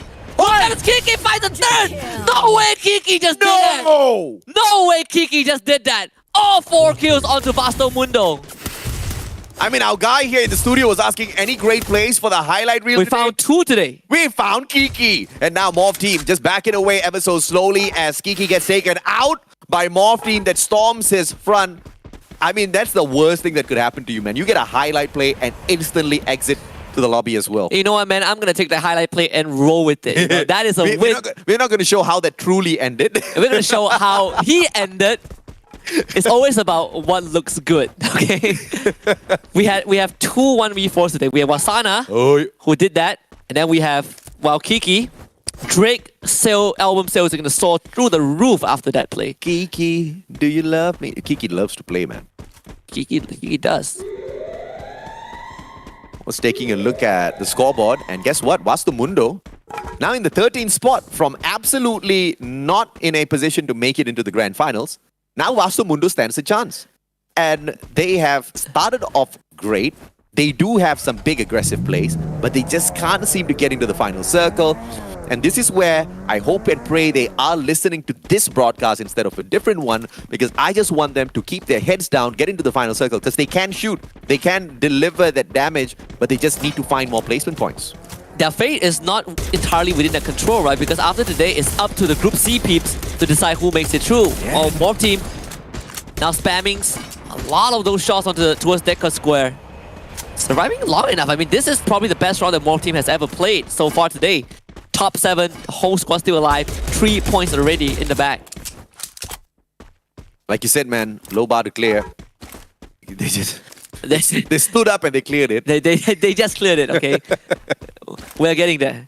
You definitely are. You know which is the lower bar? 2 points on Alpine. That bar is that bar is way lower than what we have. I think E-Arena cleared that also. Talk about E-Arena like that. Woon James. Don't cry, has to cry for a little bit as he bleeds out. UK trying to return fire just to keep them a little busy. Don't cry, gets picked right back up. Good recovery coming through from Team P Esports. But FW is not going to ease off the gas pedal just yet. Expand on the other side. They're going to be pretty decently undisturbed. And this is the atmosphere that Expand truly likes. It's nothing disturbing them. They can do their own thing. They can wait for the circle to decide what moves that they need to make. Yeah. But it also could be a round where Expand comes out on top and have low kill counts, right? It's always kind of this double-edged sword scenario where it's either Expand goes ballistic and gets high amount of kills, or they don't get much. Morph Team now runs into MGE. As long as they don't get taken out in the 12th spot, I'm absolutely fine. Get into the final circle, do whatever you want. Malaysia, boleh. You know what it is. That is the weakest kill I've ever seen. You gotta work on that. And Saming works on Koja. And Craven also finds Ma'ao. MGE making quick work of more team at this point. Pew and Susanna not looking too healthy. Susanna down. Pew with 16 HP. Healing back up. Ma'ao gets brought back up. Meanwhile, John Boo doing massive work. Able to bring Craven back up. Ma'ao finds Ma'ao. Donbu! Ma'ao finds himself and Donbu cleans them up. Morph Team out again. I mean, Donbu just popping off with that grenade launcher. You knew he was going to make an impact, as he already had those players tagged up already from the rest of his team members. He just needed to pop those nades at a timely moment, and he did exactly that. Fantastic 2 eliminations out of him, and the rest of them, they crash and burn. FR, Wastamundo 2, E and SE, all out. Still do have full squads for MGE, Garci, PE, as well as E Arena. Genesis Dogma, surprisingly, kind of out a little bit too early here. Does GRC have a booyah? I'm trying to remember. GRC, I believe they... Let me double check. Well, you do that. They don't. They're getting checked by Gimelo. Just lost one guy. They have no booyahs. They have not much of a position to play in the top 12 as well. Only them and E-Arena have no booyah so far, I believe, in this lobby. That's correct, in this lobby, yes. So Russ does get brought back, but it is still a tough rest of the round to play. 11 minutes in. SE's in this lobby as well, right? Sorry? SE. SBTC? Yeah. They are, but they are out. Yeah, okay, so... The remaining teams, right? 3 teams without a booyah. But for the remaining teams, 2 of them don't. Yeah. And one of them is definitely not going to get one because E-Arena has just found Expand. All the ice grenades thrown up by Potato as E-Arena does the classic. I'm going to run at you, but look at the artillery! Finding too fast already. They need to bring it back up quick. There is a gatekeeper. That's going to be Cobra playing bouncer role. That glue wall's not going to stand for long. Exo coming in to provide help. But Nuke spoils the fun by blasting Cobra in the back with that RGS 50. And Expand have just lost their CQC genius. This is going to be a tough fight for them to hang on to. And it looks like someone else is dropping by to say hello. It is GRC. Leem, followed by 18 Deer. It's going to be those glue wall melters dropped in here by Expand first, but Roy as well as Leem down on the ground. 18 Deer gets taken out as well. Roy expanded by the one and only Shut Up, and E-Arena the biggest winners of that skirmish, unfortunately, for Expand. And this is going to be nightmare for Expand. Chargebuster Shut Up! Misses that one. Axel only good for one though. That is not enough. And Expand is off. Some interference, some intervention from PE Esports, and GRC loses out to E-Arena. The hope for E-Arena continues. Luck wasn't there for the Malaysian team, FW. Now as they try to traverse in towards this next circle, they've got a lot of these buildings to use as cover. The question is, are they going to make that right rotation in? Because PE Esports waiting for them, and it looks like they're rotating straight towards the faces of PE Esports. Along the way, GRC will be able to take a couple of shots at them, but it'll be absolutely silly for him to do so. He only has a secondary. So much info relayed by Hong An just from that long range, and that allows Nuke to snipe Limit. PE Sports full control of the circle right now. Maybe FW can spoil the fun. They're gonna drop by Boon James and Naifan trying to surround Nero, who has a truck and a glue wall to work with, as Alonkorn also starts putting on a bit of that damage onto Nero. Tag 3, grenade flying through. Nero somehow able to get away, but FW gonna run straight into PE Sports, knocking down Nero, prompting Nuke to come in to help as FW breaks that glue wall very promptly. Limit helps out PE by locking down Arlon. Charge Busters in the hand of the members of PE Sports, and FW getting punished from behind.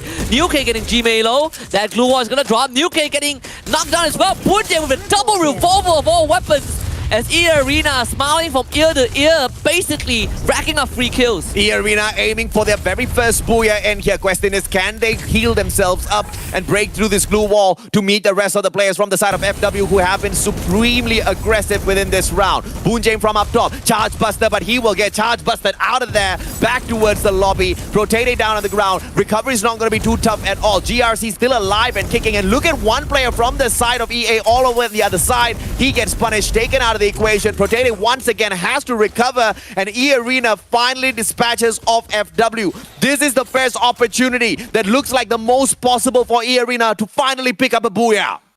Both GRC and PE Sports only have one member left. Raz, he's basically isolated. A 1v1 against Limit. But if you are E-Arena, you can't be greedy. You can't lose these isolated fights. And look at what they're doing. They're sending members out to hunt. No. This could bite them in the back. Limit gets rid of Raz. That is a good start. Hong An now trapped in a 1v3. That's it. And Limit knows exactly where it is. Double UAV. That's gotta be it. The first booyah for E-Arena. Coming right up. Surf on a hot platter. As Hong An reveals himself. Limit goes in for the challenge. Good Thai rhythm. Connects. Breaks the glue wall. And E-Arena finally cashes in on their very first booyah. I mean, better late than never, man. E-Arena, they sure took their time. They are in Group E. It's their final day of play. And in the third last match that they play, they pick up the first booyah of the competition for themselves. It's not how you start, it's how you finish. E-Arena, they finished next era strong. And I have no doubt that moving into the last two maps, they will do more than enough to lock in that grand final slot. Tomorrow, they don't have any control over their fate. Yeah. But today, they took the reins and they made the most out of it. Today and yesterday, honestly, yesterday they got 97 points without a booyah. That is impressive. That is most definitely impressive. PE Sports, they have been a tad bit more impressive, I have to say, getting to the final circle, almost getting the 6th booyah, the most in the competition. But that kind of got spoiled by both FW as well as E-Arena. So out of 4 maps today, they only have one map where they had a no-show. Yeah. This consistency is scary if you're PE, right? You look at the past, I believe, 6-7 maps, they only have one map of no-show. Yeah. And if you're PE Sports, you are very happy because out of those 6 maps, half of it were booyahs. I don't think they're too worried. But of course, for PE Sports, they're always shooting for the stars. In this round, we had 2 impressive plays. One from Wasana, 1v4. But the one by Kiki was more impressive. It's a shotgun sniper meta down here at the FreeFire SEA Invitationals that's just absolutely obliterating everybody out there on the battlefield. And with E-Arena finally getting a booyah for themselves, maybe this is where we see the breakout round from them. But I also want to see another one from PE Sports just for the fun of it. Sure. I mean, 2 more rounds. Maybe they can top it up to 7 booyahs. If we get another Bermuda, the probability is high. The guys have... Oh yeah, we're going to Bermuda. 4 Bermuda. 4 Bermuda out of 5 booyahs. That is crazy. Out of 5 booyahs, 4 of them at Bermuda. We head back into Bermuda. Boom. You know what? Esports shows up we again. have played 5 Bermuda maps. They have gotten 80% of the booyahs on Bermuda. That is insanity by PE Sports. It's just crazy, right? The consistency, the dominance on Bermuda by PE Sports is just mind-blowing.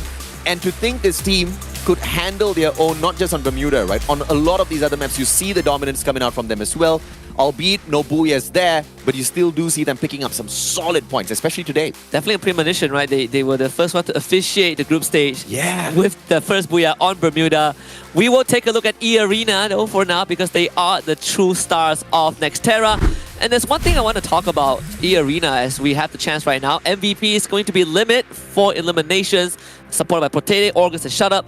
This roster, we have seen them before FFSI, one of the most aggressive teams from Thailand, coming into FFSI as the first seed of the region. Yeah. But after week 1, I was able to kind of talk a little bit off broadcast about this team, and you know, the representatives from Thailand say that maybe they were struggling because their main member wasn't there.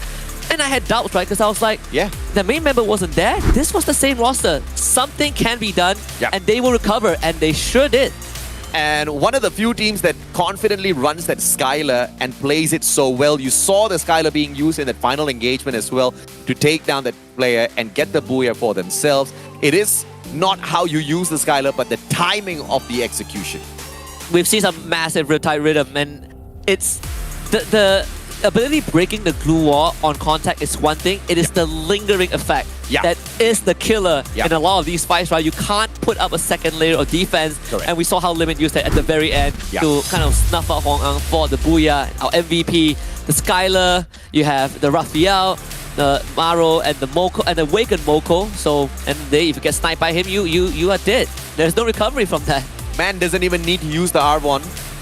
And this pet basically just reveals that map.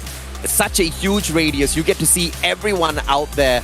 It's a broken pet. It is a broken pet. I think you compare Avron to Dreki, to Beaston, to Falco. I mean, Falco isn't even in contention, right? Because that is quite basic. But Avron is so broken. Dreki, you need someone to kind of patch them up. And even then, it's a maximum of 4 players that you get to protect. I mean, Avron is so broken that you actually find it a bit tough to find info about this pet. Even online. I had to sift through a lot of data to get to him, and that's how broken he is. He's a hidden technology. Popular weapon though, not so hidden. AC-80, Woodpecker, Trogon again. Nothing much can be said. It's the same thing. Until we see something else, like a katana or a baseball bat. Or class Muay Thai fist. 12 for a total of 24 for E-Arena in this game. The first booyah.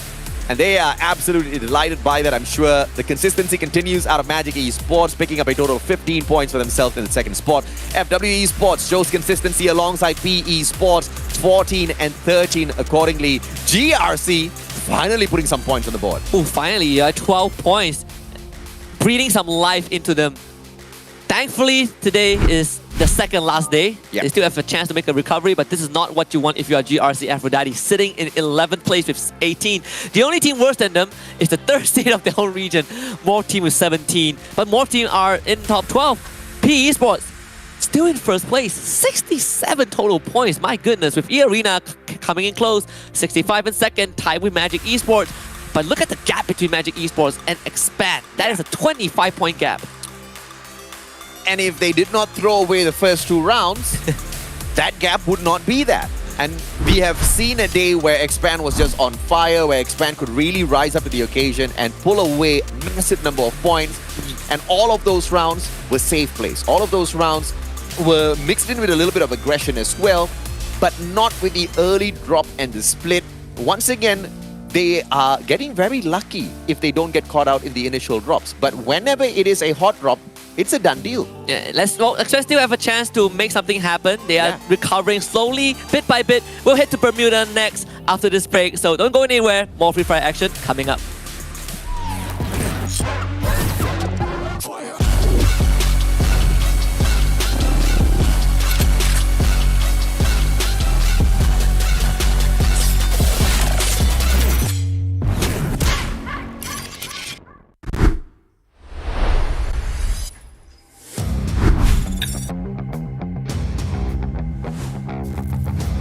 สวัสดีครับผมโปเตเต้กัปตันทีม E-Arena ชีวิตผมดีมากอยู่แล้วไม่มีอะไรคิวมากมายผมเป็นหน่วยจุดโจมของทีมและชอบสร้างแรงบันดาลใจให้กับเพื่อนๆวันว่างๆผมชอบไปเที่ยวชิวๆชมบรรยากาศแล้วก็ชอบกินต้มยำกุ้งด้วย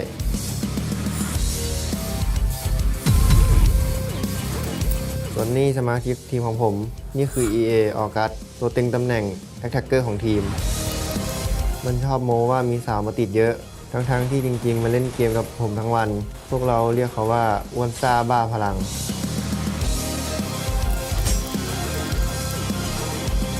คนนี้คือลิมิต เขามีคติประจำใจอยู่ว่าอยู่นิ่งๆ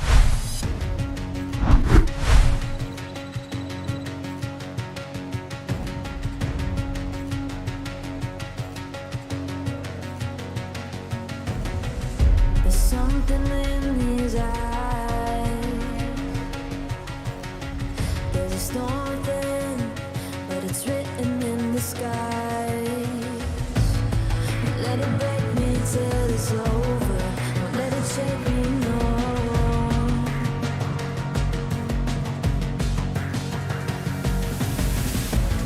Won't let it make me go under. Won't let it make me go under. So now it's time to fly. Nothing's gonna stop me now. Nothing's gonna stop me now. Nothing's gonna stop me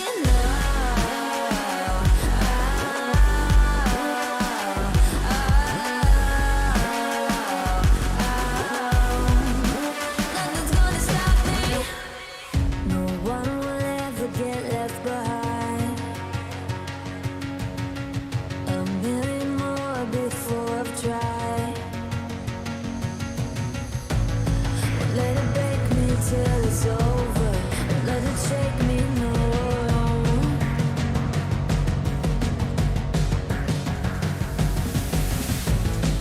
Let it make me go under. Let it make me go under. So now it's time.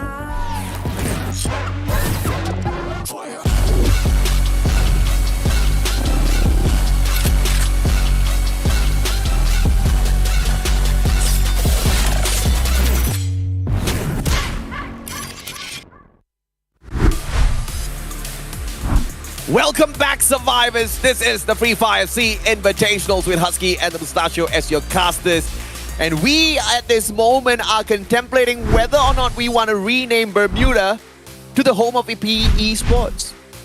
I haven't thought of a name yet, but I will That's the think of name, something. the home of PE Sports. The home of PE. So no, that's too generic. It has to be something more. It has to add more oomph to it. Dude, home of PE Sports is hope. Home of PE. See, you can't prepare that. You cannot script things like that. Okay, that was actually Just good. rolls off. So there is hope for PE Sports on Bermuda. Yeah. I'll come up with a better tagline by the end of this, but we are off to a great start. And we're going to go back to Bermuda. Yeah. PE Sports might get a booyah again. And this is the final Bermuda they will play. Potentially. If the randomizer does not bring us into Bermuda again. Yeah. But if it does, and they do get this Bermuda, and they get the next Bermuda, holy mama. That's hope. That is hope. That is hope. They are the only That's team hope on overdrive. only team who are tied with Evo's Phoenix in terms of numbers of booyahs, right? Yeah. Evo's Phoenix have 5, PE Sports got 3 out of the 5 off of 2 days. And of course, you have PE Sports again, one of the teams to look out for on this map. Genesis Dogma SF and First Race Eclipse are also on the list. But I would say PE Sports are the must-watch team. Yeah, surely. If you do not watch them, they'll give you a reason to watch them. But hopefully we're not cursing them, all right? I mean, I think they've had a fantastic run at Bermuda so far. It will be absolutely heartbreaking to hype them up and then they bomb out in the 12th spot because GRC decides to take them out. Honestly, sometimes I tend to forget that PE Sports was once MDH, right? You see, the growth of this team was so huge. They felt like a complete different squad. Yes. But then when you look at the humble beginnings of these 4 members, of these 5 members, my God, they have grown a lot. Flight path, observatory all the way down towards Cape Town. Full map will be open for access. Every single team can drop into a pretty safe spot without getting into some early skirmishes. But of course, that's in the best case scenario. You know, it's not always going to be best case scenario here. SE or Wastomundo is going to make a horrible mistake. In fact, both of those teams make a horrible mistake. They drop on each other within observatory with E-Arena just beside them at Graveyard. So things are pretty much going to go south, potentially for one or both of these teams. SBTC, you were asking me where's SBTC, right? Because they haven't shown up too much. Yeah. But Vastomundo is causing them a bit of a problem. Both teams trading one member for now. Neo looking for the second. Oh, he's able to get himself a pretty decent weapon, honestly. E-Arena showing up again, AJ. And this was anticipated. Oh, First Raiders dropped by to say hello as well. I guess everybody's hungry for some eliminations in this matchup. Let's see if or not it is E-Arena or First Raiders that walks away the biggest winners here, because now they have stepped between Vastomundo and SE. Limit getting sniped from afar. It's not doing well. SBTC showing some resistance. Shut up. Fearless as always. Runs right into SBTC. And Potato also chasing after Neo. What is this, SBTC? You can't just start a fight and run away like that. The launch pad, Neo. Oh, Brian! Oh, what a save! Nicks Potato in the back. And Shut Up couldn't follow up with that. I mean, Brian's saving his team, and he's like, oh boy, I'm out. And Shut Up, yeah, you're not gonna get this. Yeah. E-Arena thought they could get a hot drop onto these two teams that were popping up against each other. First Raiders thought the exact same thing. And both of the top teams punished instantaneously. And this is a ego challenge now. Shut Up just wants to get them. You know, we spend so much time wrecking our brains. Yeah. Figuring out what to call Bermuda. Our good friend, D, Tommy, is very easy. Tell me. It's P-E-Muda. Bermuda. I have to admit it wasn't the greatest, but it's a terrible one, D. But I don't want to lose my job, okay? It's a terrible one. It was a great one, D. Awesome, you're better than AJ, 100%. No. Better you than gotta AJ. sleep on that one, D. You gotta sleep on that one. You gotta think about it. 10 out of 10, you get the win. That one should have been a mind voice kind of moment, D. No. Intrusive thoughts, okay, AJ? Play with me. Play along with me. You want to get fired, AJ? First Raiders up on top this time. Not on top of the world, just on top of the building. Catch Crusher. Crusher's obviously going to get crushed because he's the only one within this compound. Lozzie finds him, puts him on the ground. AK-47 pops off. And First Raiders getting a little bit of revenge there. E-Arena was able to bring both Potato and Limit back. What are you doing there? Why is that SBTC? I suppose E-Arena caught up to them as we see 2 E already knocked out very early on in this game. And Limit was able to catch Neo. Shut Up gets knocked out. Potato comes in for the one-to-one trade. Well, SBTC ends up losing that one. I mean, what in the world was SBTC thinking about? I mean, you won that initial one. You punished the Arena for dropping into your compound. Be happy and walk into the final circle. I have a feeling that E-Arena chased after them. No, they did. And then one guy got revived and he dropped right in between the players of E-Arena. Honestly, this is something that only E-Arena, like they play with vengeance as a motto, okay? Like if you damage them, they are gonna chase you to the ends of the earth. Except if you are an Alpine, then it's different, because they don't get to chase you if you wipe them out, okay? You need to, someone needs to deliver a message. You don't shoot the messenger, as they call it. Well, SBTC have been on the run. Cargo wants a little bit of revenge as well. He went for SBTC earlier. Guy got taken out prematurely, and now he's hunting down.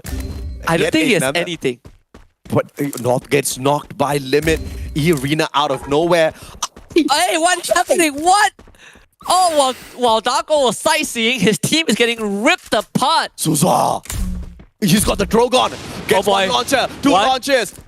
Okay, missed the spot. Steffi! There's a Steffi there. Protecting. Potato. North is back up also. Potato is looking for him. The Homer drone is going to slow him down. Drops by. Turns the corner. Time turner. Souza 1v1. Shut Up puts up the glue wall. Shut was able to get North on the other end. Again, Souza needs to save him. Takes Shut Up down. Potato comes in, cleans him up. What a weird interaction. Dude, this whole match has been weird so far, man.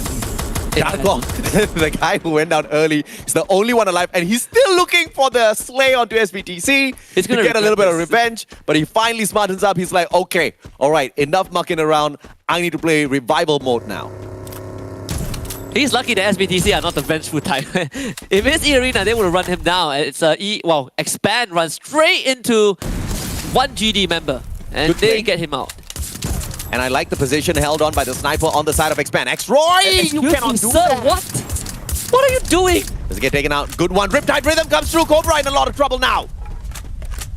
Oh, a bit of a misstep, honestly. I think a lapse of judgment from Expand. That was very, very careless from Roy. Now the advantage that they got for themselves completely eliminated. And once more EXO, we know that he always plays more far. And that is a good one on Borges. GD was about to mount a full-scale assault, but EXO stopped it. I know what Roy was trying to do. He wanted to get the flank on the players on the side of Genesis Dogma. So you've got a three-way pincer towards this Indonesian squad. That just went a little south. The vehicle does take a while to get its speed up, especially if you're going uphill. Pretty much doesn't speed up. It just stays there for 10 seconds, waiting for someone to shoot at you. Don't worry, guys. Kiki is still alive. Kiki, do you love me? Yep. Everybody loves him except Expand right now. Yusuf will be trying to back him. And Kiki goes down. Axel, what? With the M82B from nowhere, takes the guy down. That was a kill steal. Cobra did all the hard work and Axel just sneezed at him. They're looking for yours also. Well, I say there, but it's FW almost taking yours down. One more shot. And he's gonna drive into the sunset, into the blue zone. Medkit patches himself right back up, and he's gonna go out tank the blue to find a revival point, and I believe he is on the way to do exactly that. Yours is literally flying out of view from our map here. He disappeared. He disappeared. He's there. He's like, I'm out of here. I think we saw this example yesterday by E-Arena also. There was a map. It was either Nextera or a Bermuda map where they had to play this very late revive. It always feels really bad because you are spending so much time. You're tanking the blue zone. You're using a lot of your medkits, and you're waiting for your teammates to drop down, make sure that they don't get shot, and they have to pick up equipments again. So it's safe to say that for GD this game, we are not going to see much of them until probably the last three circles. But I get it, right? Like, the last thing you want to do is run into a compound or a circle that has 11 teams, including yours, of course, still alive and kicking out there. You never know who you're going to find around the corner. Outside the circle, you're probably going to find no one, but you just got to tank Mr. Blue and play your medkits to perfection. The guy had 3 on him the last time he spotted him. Hopefully he finds a few more. But this circle's not really going to punish all that too much yet. B Sports that just sent out the UAV. All 4 members of Faster Mundo. They are not shooting that thing. But they are playing in Clock Tower, right? So a lot of areas for them to work around. If they are hiding in the underground tunnel, then sure, not too big of a deal. But Faster Mundo, they're running uphill. Are you really going to take this fight? PE Sports was just about to launch themselves with the launch pad. Uh-oh. Borges, I think his time is up. He's going to get spotted out. In the meantime, PE Sports, they see the players from the side of Wastamundo. Nero from the black. Blazer 10 needs to move as well. Time Turner pops. Newgate does not get the farmer's execution. Nunes saves himself with a good glue wall as well. How out from the back? PE Sports, can he get this? Yes, they do. Newgate and Don't Cry both get elimination each. Yeah, that flank is absolutely lethal for Wastamundo. They can't deal with this pincer maneuver. PE Sports have just found 3 members of Wastamundo. Oh, Luca was trying. Nuke even... Well, he eats his own ice grenade. He was trying to take Luca out, but... We get it. We get it. It's fine. It's fine. It happens. It happens. We've seen... Nothing new about that, Nuke. MGEs. Jumping right back into play here for the circle. 2 players outside. I'm not sure what they're doing, but I guess we'll find out soon enough. Expand. Out in the open. They get tagged a tad bit. Expand. Cobra too fast down on the ground. FW's really going all out for them. MGE on the other side. Oh, this is a GG. This is a tough one for Expand. Even if they fight through MGE, they still have to deal with the threat of FW. Yeah. And if FW sees this happen, I bet you they are going to interfere and take those free kills. Now MGE rushed in with a man advantage already to begin with. Wasana on top of the boulders. He's X-Roy. Do they know the Exo is down there? X-Roy getting tagged. Where's your glue wall? He doesn't have any. Exo also goes down. I mean, this is surely the end for Expand, unless Cobra could pull off what Wasana and Kiki did. But against Magic Esports, it's a tall task. Whereas our Magical Kid, we look away. This is too brutal. We're not gonna look at this one. Cobra will try, but this is it. Brutalized by MGE. FW is sitting in the corner thinking, man, you could have gotten that. But they wanted the circle first. Better decision made. Genesis Dogma, on the other hand, they finally lose Borgaze, and it's not even to E Arena, right? SE takes them out. Dells backs away. SE, 6 eliminations already, going in for the 7th as well, but not in towards Bhima Sakti. They want to circle around towards GRC. It's good, but behind GRC stands E Arena, so SE might just be running to their obliteration. You know why that happened? Because they shot at SE early on. Thank you, Darko. I'm telling you, man, karma comes full circle eventually. GD and GRC right across one another. You have SBTC on the top, coming in to wipe out GD first. Oh man, Ross, what a shot from out of nowhere, getting that knock onto hand. SBTC needs to slow down a bit to get hands back up. Dells ducks into the building, and Fight was able to kill off Dells. Neo gets down, but GD eventually gets knocked out. That's a masterclass on how to not rotate towards E Arena. They will continue to punish 2 players now. Hand gets picked right back up. Brian backs him up, trying to see if he can find Shut Up. In the meantime, they also need to deal with GRC. E Arena slowly backs away as they want to find a safer spot for their play for this next circle. So GRC will need to deal with SE. Protene finds Craven. MGE just want to clear on the way towards the next spot. And Limit has Wasana in his sight. 2 glue wall melters. That is going to really threaten the MGE. Even at the grenade launcher in hand, Wasana exposed temporarily, but he's also tanking the blue. And Limit, he's just going to back off. This should be an easy takedown. Wasana has no way out. But MG was able to buy the teammate back. Wasana somehow does it. Meanwhile, SBTC against GRC. You see the Riptide Raider behind Raz, getting instantly down. SBTC mowing him through. GRC left with 3. Sana, good time turner. Look at Limit still shooting at the time turner. This guy, he doesn't give up. Wasana just walks away from all of that without anything, but Limit still finds him with the LMG in hand. Obliterates him. Fantastic play by Limit. Don Boo's gonna get taken out as well, but he crawls off of the top and he saves himself for the time being. Doesn't give away that elimination point, but E Arena on fire literally with the most number of eliminations, and now the next ones they're looking for is both GRC and SE. In fact, they can take on both of these teams. They send the drone out first, get that bit of information, and here comes the onslaught. While all of this was happening, PE Sports are nowhere to be seen. This could be a hint for another booyah. We'll have to wait and see. Grenade thrown out to SBTC territory. They're gonna bounce off, blocked by the glue wall as well. But you have SBTC busy dealing with GRC. This is not going to be an easy fight. E Arena re-rotates, looking for the circle and the high ground with GRC. What a pump 18 deal with the Charge Buster. Artemis in hand tries to brute force their way onto the second floor, but runs straight into a brick wall. SBTC stood no chance against that. None at all. And as we see all of these teams popping off against each other, as well as the elimination of SBTC, here comes PE Sports for their 5th booyah on Bermuda. And SD says it could just be named Bermuda right after this. They eliminate FW, and now they're the only team on this side of the circle. Everybody else dancing the tango on the other side. Bermuda for sure. Booyah number 5 on the map if they win this, and Booyah number 6 overall. E Arena feels like the only team that can stop them. I mean, you have more team as well. They've been awfully quiet the entire round, but they're busy in contact with GRC. They're going to wipe out 2 more members of GRC, leaving GRC basically in the dust at this point. And I say that GRC perishes to the blue. Bermuda Esports checking out more from across. E Arena needs to be dealt with first. Don't Cry gets that information so far apart from the rest of his team members. One quick nade gets tossed out just to protect Don't Cry. Nero gets Limit out of nowhere. Limit literally just runs straight into that. Argus will try to back him up. In the meantime, he does get picked right back up. Argus takes Don't Cry out of the equation. Now PE Sports with 13 eliminations, 3 players left. They need to clear off. But look at Morph! Morph from the back! They tease EA! And EA now needs to deal with Morph as well. PE can back away from this fight. Nero will take some time to get out because he's slowed up by the ice grenade and he's taking a lot of that blue zone damage. I'm not sure if Nero has enough health. He might have to just work with two other members. He's going to go for it. Nero can't make it out into the open. Potato also gets knocked down in the meantime as Morph Team finally shows up. Shut up with literally 9 health. Still surviving. What is this? Shut up. Gets another knock with the Troll on 13 kills. Finally perishes. 2v3 in favor of Morph Team. Can they stop PE from claiming this map as their own? Koja around the corner.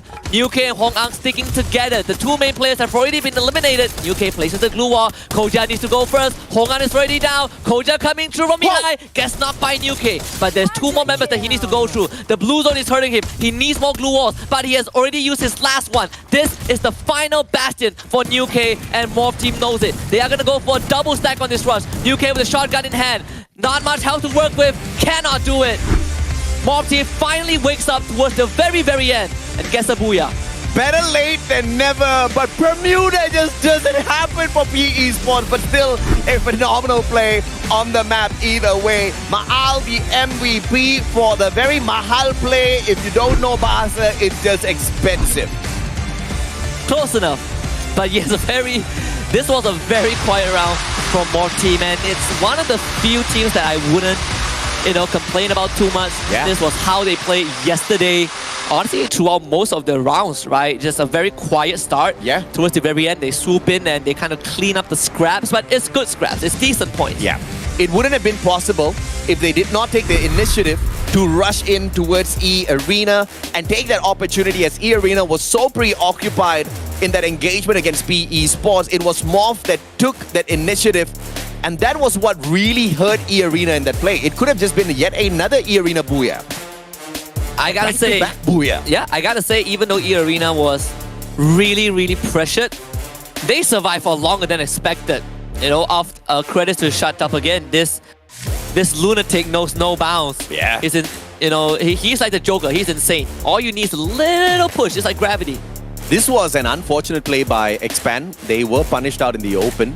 A little surprising to see their movements, but I think they had something in mind. It's just the execution was not what they intended it to be. Oh yeah. GRC, on the other hand, they literally rushed in towards the compound of SE, and that fight literally took 3 years to conclude. Yeah, with SE running into them and losing as they were trying to brute force out the second floor, right? But I mean, shut up. Oh my god, this is one extra point for E Arena. Yeah. It really felt like he should have gotten that, but Shut Up as always. Able to pull out these miraculous heroics towards the very end. Even though UK ends up not being able to clutch this out, PE Sports still got 14 kills, AJ. I think Bermuda is really their map. They know how to run around.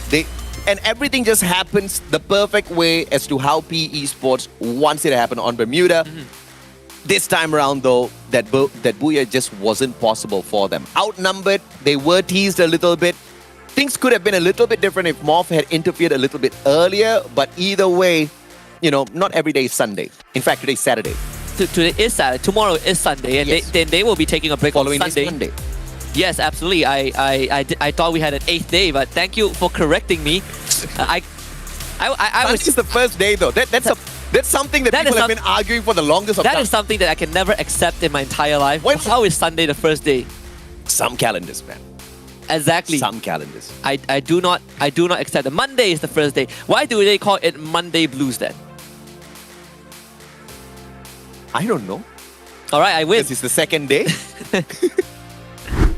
we need to brush up on philosophy, whatever that topic is. Morph Team MVP Ma'al. 2 eliminations. One of those rare moments where you get 2 eliminations and you get called the MVP. But I'm not going to hold it against Morph at all because they did get that booyah, and this team was struggling a lot today. So high time they finally bucked up. And I mean, overall, in the grand scheme of things, on the overall leaderboard especially, they weren't really doing all that too bad. It's just today just seemed to be a day of slump.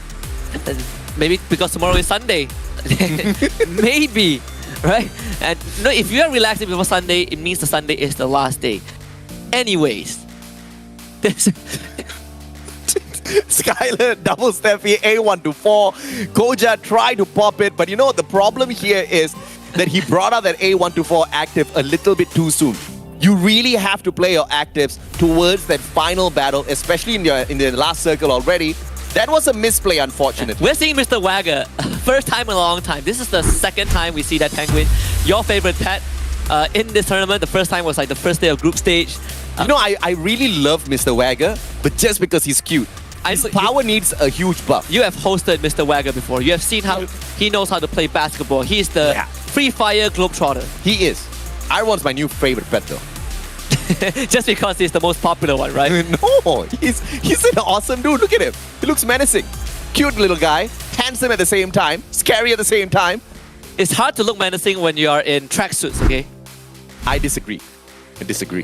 M1014. I think that's my top weapon for sure. In the right hands, it's an absolute demolisher of squads.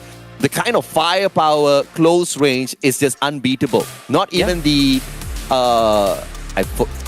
brain fart moment. No. The M1887. Yeah, even that shotgun cannot keep up with this. Mag 7 totally dropped off the meta.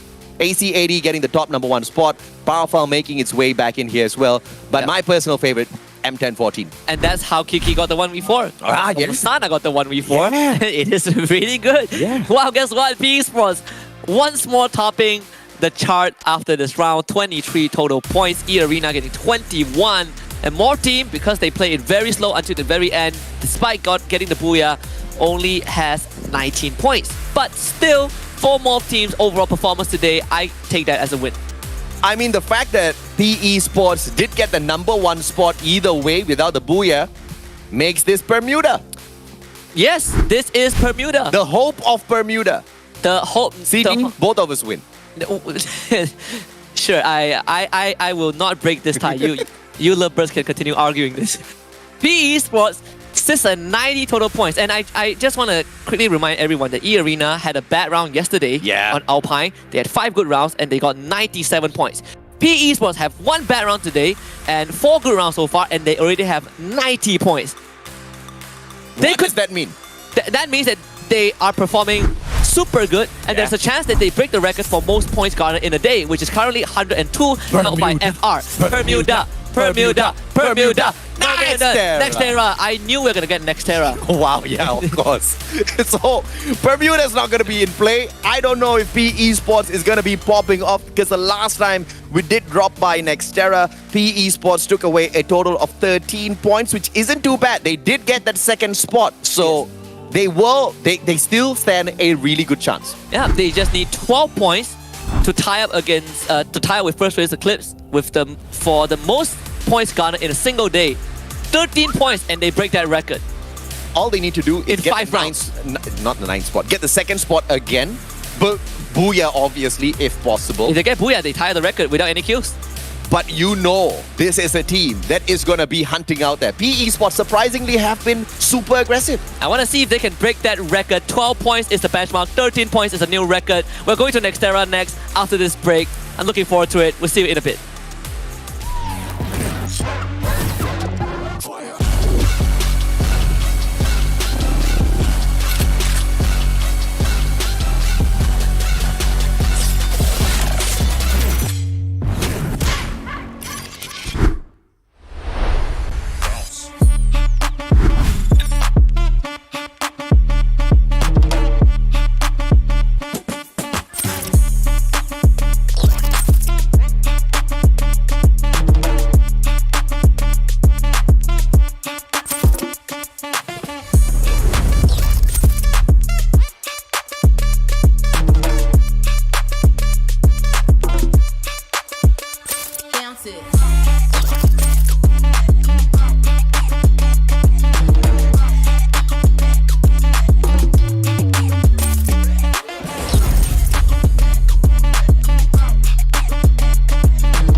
สวัสดีครับผมโปเตเต้กัปตันทีม E-Arena วิทย์ผมดีมากอยู่แล้วไม่มีอะไรคิวมากมายผมเป็นหน่วยจู่โจมของทีมและชอบสร้างแรงบันดาลใจให้กับเพื่อนๆวันว่างๆผมชอบไปเที่ยวชิวๆชมบรรยากาศแล้วก็ชอบกินต้มยำกุ้งด้วย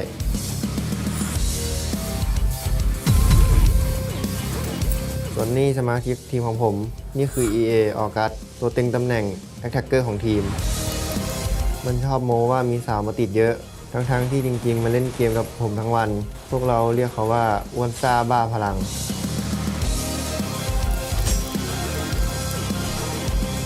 คนนี้คือลิมิตเขามีคติประจำใจอยู่ว่าอยู่นิ่งๆอย่าขยับเพราะมือพี่จับสไนเปอร์แน่นอนว่าเขาเป็นสไนเปอร์ของทีมเขาชอบบอกว่าทีมนี้พี่แบกเองแล้วจะเล็งให้พวกคุณแพ้เวลาว่างๆเขาชอบดูอนิเมะเป็นประจำส่วนนี่ชัดอัพเป็นตำแหน่งชาร์เจอร์ถึงจะอ้วนซ่าพร้อมพาทีมไปคว้าชัยชนะถ้าไปถามอะไรเขาจะตอบว่าให้ชัยชนะมันพูดแทนดีกว่า EA Fixer ตำแหน่งชาร์เจอร์กว่าจะนิ่งผมต้องซิ่งมาก่อนชีวิตนี้ผมเกิดมาเพื่อซิ่งแล้วดิ่งไปดูการ์ตูนทีมของเรามีแต่หน่วยจู่โจมเพราะการป้องกันที่ดีคือการโจมตีดังสโลแกนทีมว่าถ้าไม่บ้าไม่ใช่กระต่ายขั่ง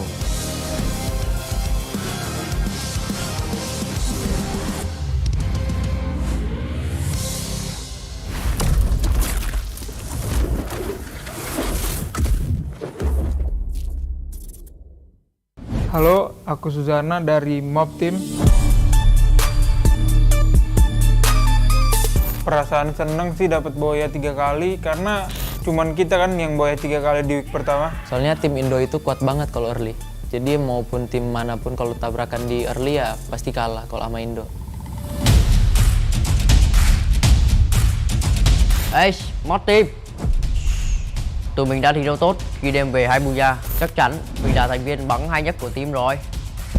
Kalau buat tim PE nggak usah terlalu berlebihan deh semangatnya, soalnya tim Indo yang bakalan bawa pulang piala.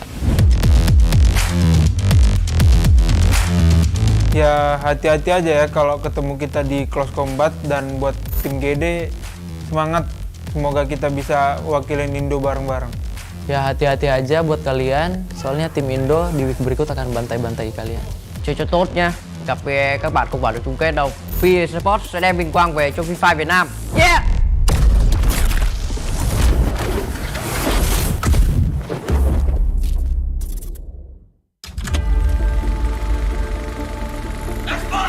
Kami bermain bagus dengan bermain agresif, mencari kill dan placement yang banyak.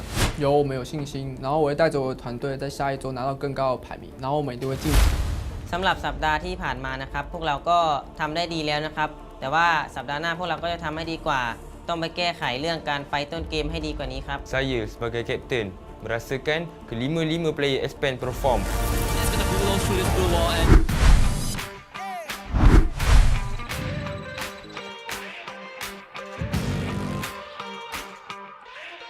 Time to level up and pay attention. Only the best can win, and I got a vision. I'm gonna be everything you said I couldn't be. I'm gonna leave my footprint, P.S. I know you see. I do believe that some things might be destiny. I do believe that I'm gonna give the best of me. I know you can't see, but I'll be on top. Team name tags on every spot. I'm going in, all in, everything on the line. Everyone wants to shine. I'm going in, all in. I got my crew right behind, and we would die for the win. One time we gon' level all in. 2 times we ain't gonna stop. 3 times like a loaded and we're ready to hunt. Yeah, it's all said and done, you better run. In the battle, I'm sharp, I'm a rebel, I'm hunt, I'ma shoot the stars. Yeah, we're fighting for that one cause, one team, one dream, shoot the stars. In the battle, I'm sharp, I'm a rebel, I'm hunt, I'ma shoot the stars. Yeah, are you ready for the battle? You know we won't stop. All eyes on me, I smell the danger. Can't turn back now, I can't erase ya. Delay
วัสดีครับผมโปเตเต้กัปตันทีม Arena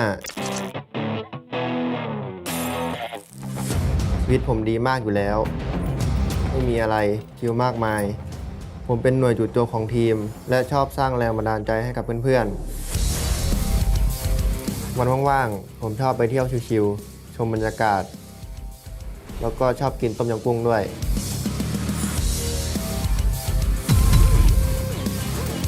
ส่วนนี้สมาชิกทีมของผมนี่คือ EA ออกัสตัวเต็งตำแหน่ง Attacker ของทีมมันชอบโม้ว่ามีสาวมาติดเยอะทั้งที่จริงๆมาเล่นเกมกับผมทั้งวันพวกเราเรียกเขาว่าอ้วนซ่าบ้าพลัง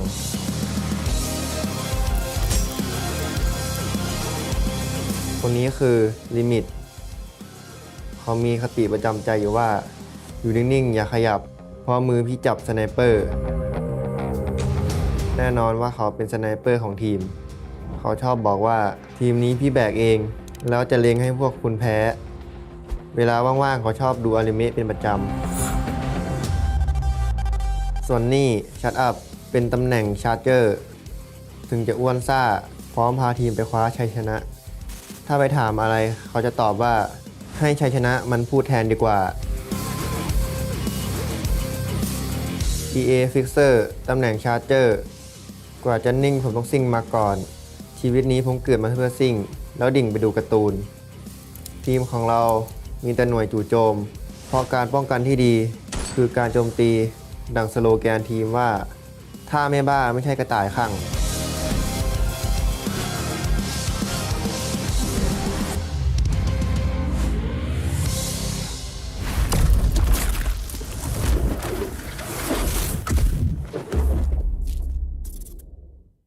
Halo, aku Suzana dari Mob Team.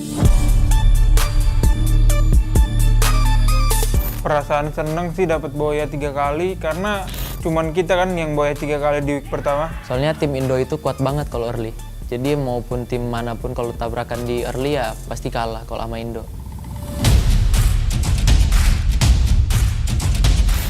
Mod Team, tụi mình đã thi đấu tốt khi đem về 2 buya. Chắc chắn mình là thành viên bắn hay nhất của tim rồi.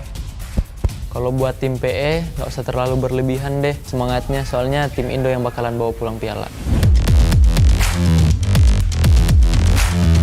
Ya hati-hati aja ya kalau ketemu kita di close combat dan buat tim GD semangat, semoga kita bisa wakilin Indo bareng-bareng. Ya hati-hati aja buat kalian, soalnya tim Indo di week berikut akan bantai-bantai kalian. Chơi cho tốt nha. Gặp các bạn không vào được chung kết đâu. FreeFire Sport sẽ đem vinh quang về cho FreeFire Việt Nam. Yeah!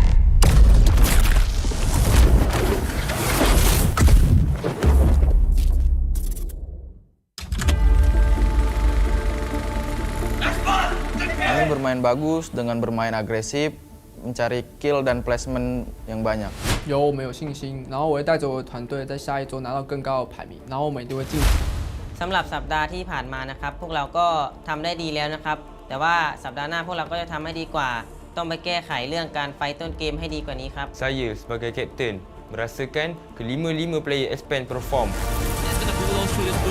Back up again, Vice gets that long shot. Tufa should be able to take this jump shot up, spots him, and it is gonna be expand with the booyah.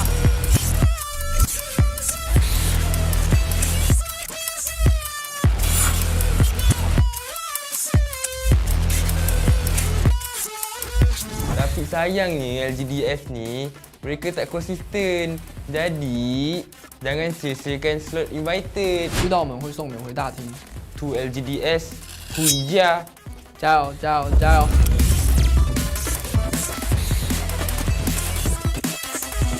Buat Magic Squad jangan senang dulu, baru 2 kali gue kalah di map itu. Di week kedua nanti gue bantai lo pada. ก็สะใจดีครับแต่เดี๋ยวแมตช์หน้าผมจะเอาอีก First Rider Eclipse. Burung selalu lari bila didekati. Jadi hati-hati dengan ular kobra kami. Biasa aja sih, soalnya yang meragukan itu pasti yang lebih bawah sih. ฝากถึงทีม X-Pan หน่อยนะครับผมมีอะไรจะบอกเมียวเมียว Pada Magic, miau miau, oh wek wek.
know that they fly, know that they ride or die. I keep boys by my side, CJ Ike, now I gotta roll with ice.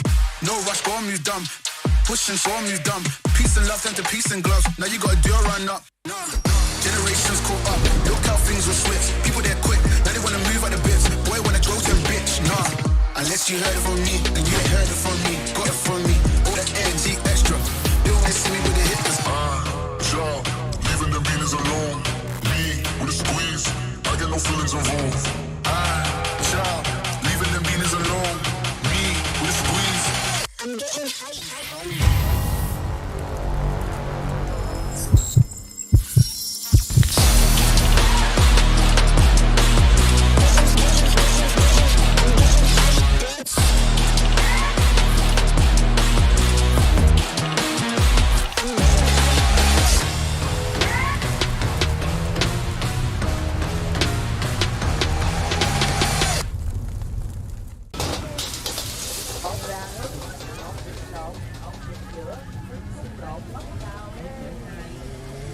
Cho một lẩu Thái anh ơi.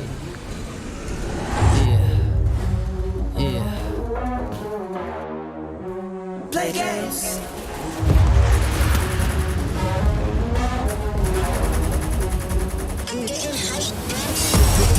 Yo, crank that volume, turn it way up. Get your weapon, get your blade out. Damage, then you gon' pay up. Yo, crank that volume, turn it way up. Get your weapon, get your blade out. Damage, then you gon' pay up. Yo, crank that volume, turn it way up. Get your weapon, get your blade out. Damage, then you gon' pay up. Play games.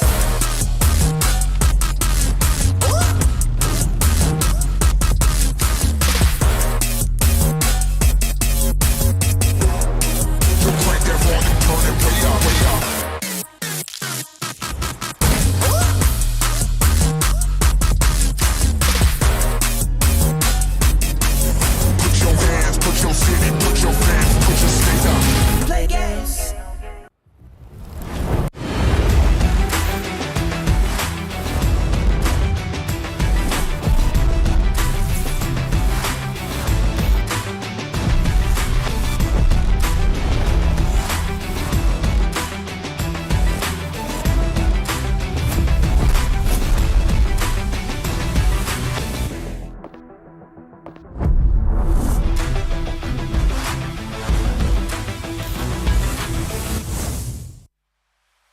"17 teams from 7 regions lit the fire within them as we kicked off the first week of the FFSI 2023 group stage.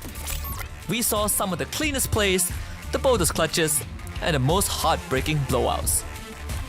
Hailed as the strongest region in FreeFire, the Thai representatives did not disappoint. Well, most of them didn't. E-Arena, the first seed of Thailand, struggled to find the tempo and only managing to collect a measly 73 points by the end of the week, putting them in the 16th spot. On the other hand, despite a bumpy start, the two-time world champions EVO's Phoenix showed that they are still formidable on an international stage by bagging a total of 4 booyahs and grabbing the top spot in week 1. Securing second place, Magic Esports made an impression with their magical debut, especially Saming coming in with his peculiar performances, claiming the Week 1 MVP title. Closely following behind, First Raiders Eclipse and Genesis Dogma SF from Indonesia show that they are not to be underestimated, as First Raiders Eclipse show consistency by racking up the exact same eliminations and placement points as Magic Esports, only to be separated by their booyah count. While Genesis Dogma SF had the explosive start and racking up 100 points on day 2. Another noteworthy moment from week 1 would be the 2 vs 4 clutch play from MCPS representative Expand, stealing away the booyah from Genesis Dogma SF on the very same day and proving that they are one of the rising teams, posing a threat to the big name.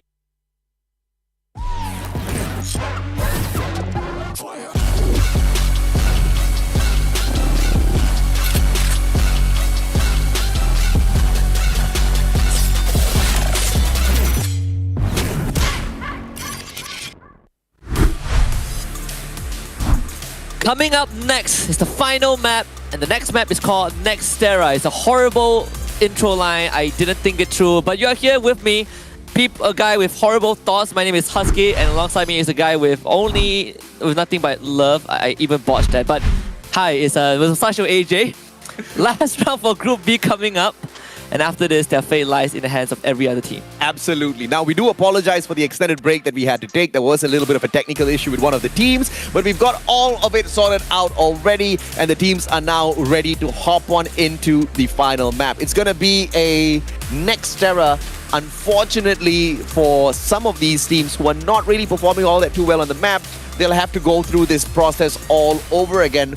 But if you look at it from the other side, it's another chance. It's another chance to prove yourself and jump right back up. You know what they say, if you don't perform well this map, you go next. Terra. If you're on the next Terra, I want to see them take it to the next level. I want to see how far can we push this next thing. What's your next punchline? My next punchline is whether or not we're going to see SE rise up to the top. The three terrible teams within this Nextera map is actually 2E, Genesis Dogma, as well as SBTC. Yeah, they're right next to each other at the bottom, but at the top you have Magic Esports, Expand, and First Raiders Eclipse side by side. And honestly, Expand having a 50% top 3 rate on Nextera is very impressive because, domestically, it's a map that a lot of MCPS teams have been struggling overall, right? This is a map where it has always been a coin flip in our major, but right now we're gonna head right into Nextera, the last map of the day and the last map for the peeps in Group B. So if they want to settle any scores, this is their final chance. The one thing that's gonna get me excited after that long wait during the break is the bottom 3 teams in terms of performance at Nextera rise up to the occasion, and the top 3 clunking out first. So First Raiders Eclipse and Magic Esports, and the last one, like Expand, right? They have to bomb out first. Oops. Be careful what you wish for, AJ. Oops. you just cursed Expand. Look at who is there. Is PE? Is SBTC? Okay. No, I mean, PE is a little bit more difficult to deal with, but SBTC, I think this is going to be an easy 4-0 coming through from the side of Expand. PE breaks away towards Decker Square, and it is actually SBTC with the initial shots. X-Roy goes down. And Donbu, meanwhile, also getting knocked down. North getting in the red while he is also eliminated. Souza trying to run in and out of the time turner, putting on his dancing shoes, but decides that he's better off jumping off the building because backup was there from behind. As Lozzy not able to take Saming away from this, but was able to secure Wasana at least. Craven pressuring him from that first floor. Lozzy looking to jump off the building. Craven coming in. Darko brought back up. Darko bringing Souza back up. So now they have 3 members on the side of FR. Whereas for Magic Esports, they're also in even ground. And look at Souza just getting absolutely pumped full of medicine. It's not a great thing, kids. Don't take too much of medicine, all right? The later years of your life, grow a little immune to them. Public service announcement. So drink more herbal medicine. What? See, AJ, be careful what you wish for, AJ. I mean, come on. I mean, just to make the day a little bit more exciting, right? Expand's going to make it to the grand finals, so yeah, we'll take it from there. It's a good time to talk about. Now it's just time to see if or not 2E, SE, and Genesis Dogma can rise up to the occasion. Now 2E certainly has got rid of one of the roadblocks. Yeah. MGE, the next one to get knocked out. Come on, let's go. Oi, MGE is the one losing players. Let's go, bro. What? Okay, at least your wish has been granted, right? It's not what they call it. It's not like... It's not a caster's curse. It's not a caster's curse. It's the caster's blessing for the bottom 3 teams. I'm just glad for the first time in 2.5 years of us working together, you are cursing something, not me. But I'm not cursing. I'm blessing. No. I mean, obviously, for the bottom 3 to rise up to the top 3 gotta get taken out of the equation. Because they'll make it very difficult in the final circle. I mean, that's how FreeFire works. So why do we say that? To ask the Mundo, GRC, dude, these 2 teams just cannot get enough of each other. Yeah. One has to go down, but I will not be surprised if they get a third party out of nowhere in the name of E-Arena to spoil the party and eat both of them up. I mean, if you're Mundo, you have nothing to lose at this point, right? Yeah. Taking down GRC is the icing. It's just a bonus. GRC still have 6 rounds tomorrow, but obviously you don't want to get knocked out that early by Mundo. They've already lost 2 members. Nunes cleaved one of the GRC members in half with the sight. My favorite. GRC is coming right back to the same... Hey! What? First Raiders are out. eye. It is happening. It is happening. It is my mouth. Someone's got to put some sugar in there. Like real sugar. But GRC brought the two guys back and they got a Nunes, I believe. No, Vastamundo. MGE. What's the... Get taken out, MGE. Vastamundo, these guys are shooting each other a little bit too long and plays a 10, runs back into the time turn and still drops Fires. What? Dude, Fire has only 1 HP. So this is the last round and Vastamundo makes a swap to put T Lopez in. I mean, give it some playtime, okay? Laser backs away. All right, Vastamundo bites the dust, and this is terrible for Vastamundo, mainly because GRC is 1 slot below them, and they're only, I think, 6 points behind them. So this game in itself should be more than enough to put them up. But it's fair to say that for EU fans, it's very unfortunate because Vastamundo, they don't play anymore tomorrow. They have completed their group stage, and they don't have enough to make it to the grand finals. Unfortunately, this is the end of Vastamundo. I was going to say great run, but in FFSI, Vastamundo barely showed up. Big difference compared to when we saw them on the world stage. So there's the second half of the year. Hopefully they bounce back. For SBTC, they show up, taking out the members of PE. Both of them basically backside naked. Get out of here, PE. SE is one of the teams that has been struggling on this map, and I want to see them in the final circle. And it looks like they are off to a great start, man. They are snuffing out PE of all teams, and they are giving FW a run for their money! Bye-bye, Moonjade. Gemello now with the opportunity to save, but Neo's not gonna allow that Machan to get anywhere near his brother. Look at Gemello, has got the LMG in hand, but does not dare take a shot. Tries to run, gets tagged. Neo actually getting shot by Aloncorn as well, but buddy, Aloncorn is gonna get absolutely swarmed by the members of SBTC. Gemello, last man standing. Who is that man just dropping down into the open? Wow, it's GRC! What up? It's a GRC against SBTC. GRC against SBTC. GRC is the 4th lowest team on this map, but I didn't mention them, so I don't mind SE taking them out right now. My prediction needs to hold true. GRC just give up. What? SBTC has an opportunity to pick up a couple of more points here, but they're rotating away. And SE still has got their eyes locked on the FW. Let's go, baby. It is happening. It is. And FW is the 3rd best performing team on Nextera. Mustachio's getting his prediction, his requests, his wishes all come true in this final game. This is exactly what I wanted to wake me up. I'm wide awake. Okay, manifesting. SBTC with 8 kills already. Still very healthy. PE, the whole team is back. Don't cry. Just gets his spine blown in half by 18. What a swing by this man. UK can't get him. Fires though, out in the open. UK bringing him low. Liam going for the push. UK is fighting 3 guys at once and he just got a knock onto Liam. This is an easy cleanup.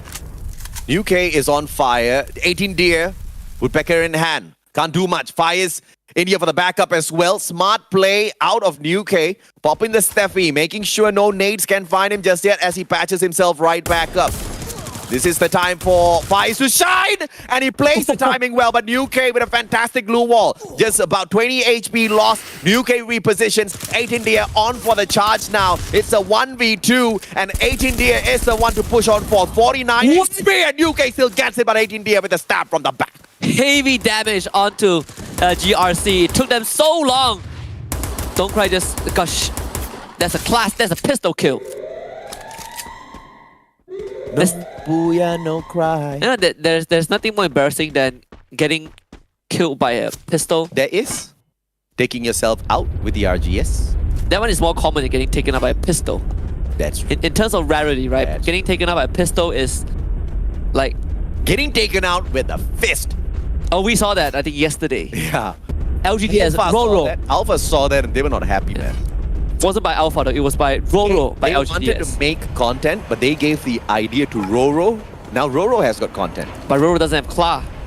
Roro doesn't have Kla. No, he doesn't. They were both missing something.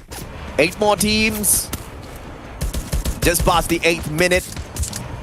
And it looks like GRC is not done and dusted just yet. SE once again engages them. Fires backs away. 18D caught out in the open. Just the Woodpecker in hand. No backup from the rest of his team members. SE will make a run for the circle instead. And that's the better idea. I want to see them in the final one.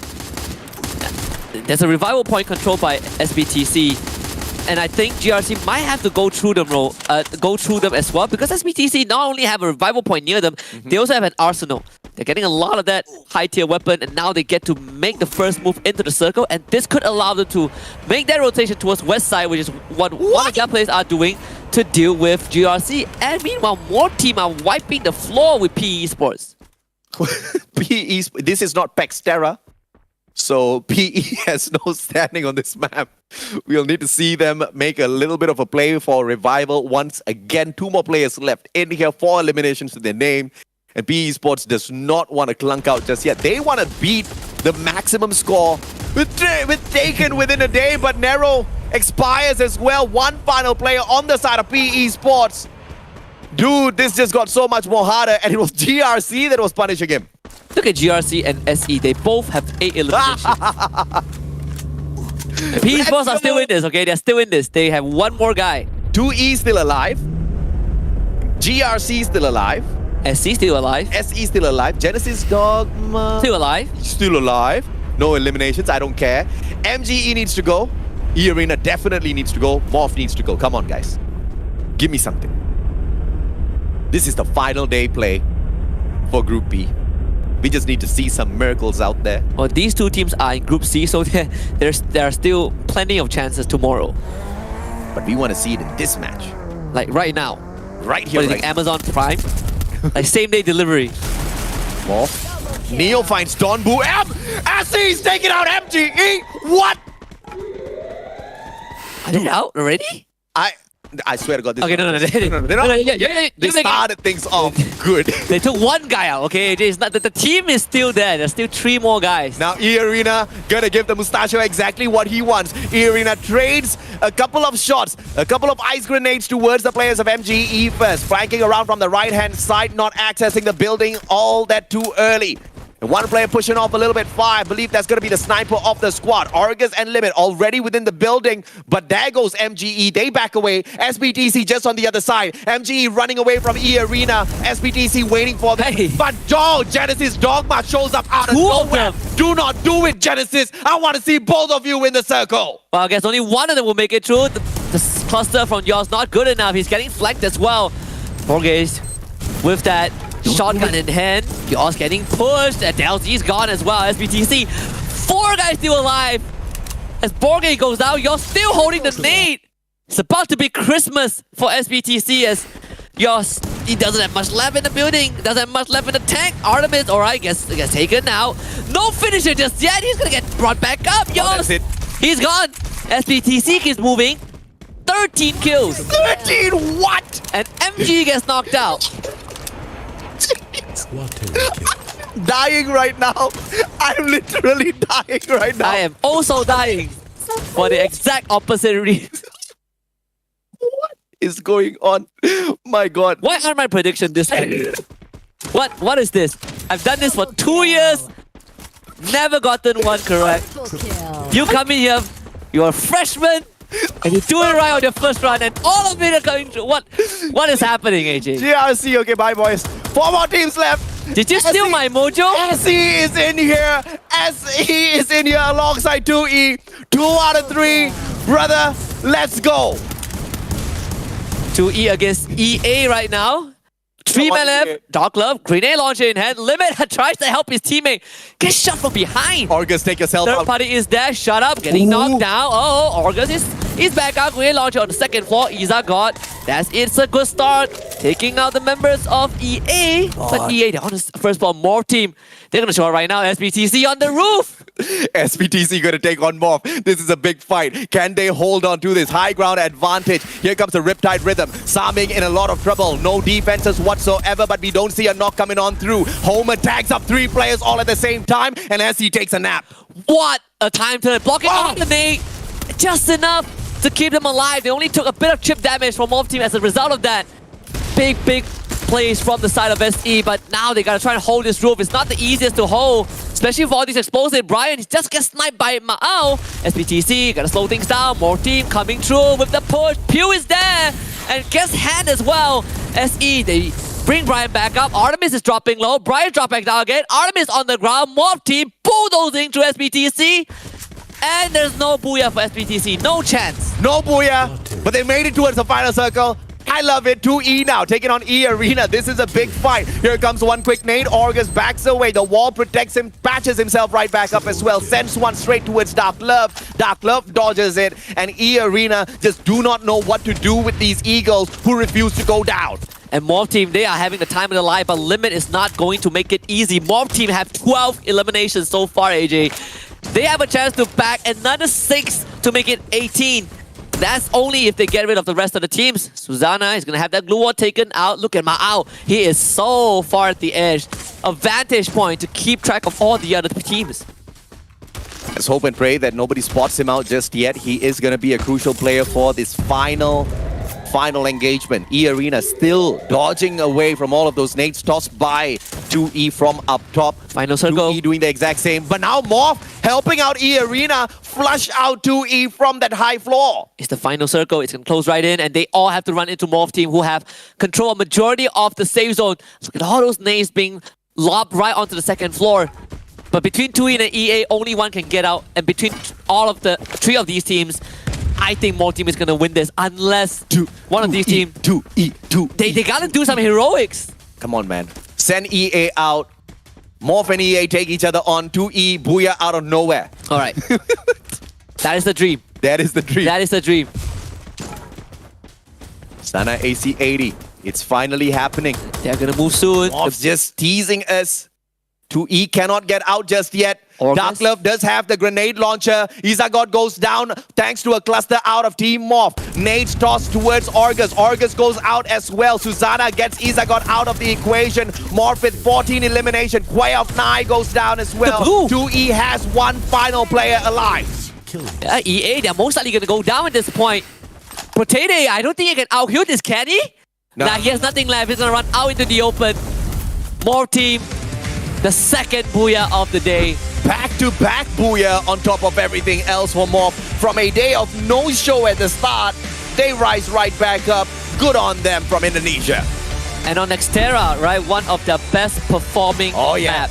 And they best performing. The best. Yeah. They finished strong enough for a team that, you know, had come in here with high hopes. When we look at the Indonesian teams, I would say that, you know, first to fourth seed, Morph Team actually had the most potential, right?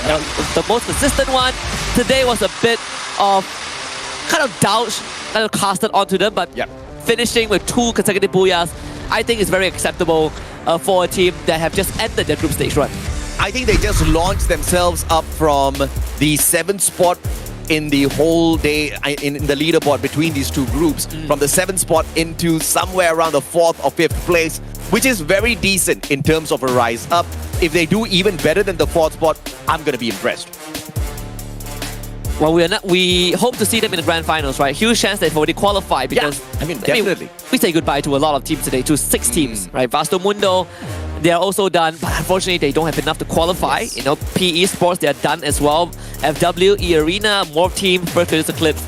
Well, they have just completed the group stage run, but what a run it has been. I mean, Group B, we thought Group A would be EVOS Phoenix ruling the world, but I gotta say, Group B has been the most intense and most stacked group of all. I have to agree with that assessment. From Group B, the final day of play, the only team that does not make it through to the grand finals is going to be Vasto Mundo. Oh yeah. The rest of the bottom stragglers from Group C, they have one more day of play. That's going to be tomorrow. The rest of them from Group B, they're all safe in the top 12. And Morph is not going to be too fazed by the situation at all. But I tell you, I don't want to crown myself as the god of predictions, but God gives me what I want. God also gave me what I want for 2 years straight. Which is? Oh, nothing. I have not got any predictions right, okay? Okay, Is that what you want? Why do you want that? Okay, actually it gave me one thing. When I say that Expand would win the major, that they won the major. Hey, that's a when you've data-based prediction. You know, when you've been losing for 2 years, any little win is a win. Asking to see 2E alongside SE in that final circle, yeah, that's like a big wish. And God really needs to work hard for that, you know. I have not studied enough quantum physics for that. I will work on my processing power. 2E almost got rid of E-Arena. Yeah. SBTC almost got rid of, who was the team that was taking them on? SBTC Morph, yeah. Morph team. Unfortunately, these two teams were a little bit too strong. But the run for the lower teams within the overall leaderboard as far as Nextera is concerned was fantastic. Mahal, once again, the Mahal boy within Morph gets the MVP, 4 eliminations to his name. But Susanna ripping through the rest of them. 7! That's crazy for a total of 17 eliminations overall from Morph. Yeah, 29 massive points for Morph team to close out the evening and their group stage run. I think they have done more than enough. Oh yeah. Again, we have a lot of teams who are debuting for the very first time on the stage. Morph team is one of them. For this result to be the result of from a debut, yep, is good not just for the team but for the players' morale. Yes. And for them as a region, right? The regional pride is there. This could be the Olympics. And I would say Indonesia have a very good chance. Skyler, double Steffi, A124. We saw this same composition as the last round when they got the booyah. Yeah, fantastic in terms of how they run it. The timing was perfect from Morph as well. And it was not like they were just waiting on the other end of the circle, waiting for a little bit of action this time around. They really had to fight for it. They had to stay alive long enough to get that opportunity. And this time, Ma'al brings in the M82B, one of those rare weapons you get out there on the battlefield that allows you to penetrate the glue walls and put the hurt on your opponents. And when you're running the Awakened Moko, dude, you're going to be tagging people up left, right, center, giving that information to the rest of your team members as well, which just makes teams' lives so difficult if you're your opponents. And it's a weapon that we have had a discussion behind the scenes, right? Yeah. You know, do you want that specific sniper for yourself, or do you want to go for the AWM? You know, we kind of compare it to Iris, the character, but overall, I think what Ma'al has is just way stronger. And in this case, popular weapon. Finally, we don't see the Trogon. Where did the Thompson come out from? You are correct. Well, you wanted something new, right? I did. So we had Thompson. Good rate of fire. Damage, nothing to scream about. I think this was more of, I was forced to use this gun rather than I went looking for this gun kind of situation. Beggars can't be choosers, right? Yeah, I had no choice. And there were so many hot drops here. Hey, look, AJ, Expand got nothing. Just what you wanted. At the same time, SBTC got 20. I'm a happy boy.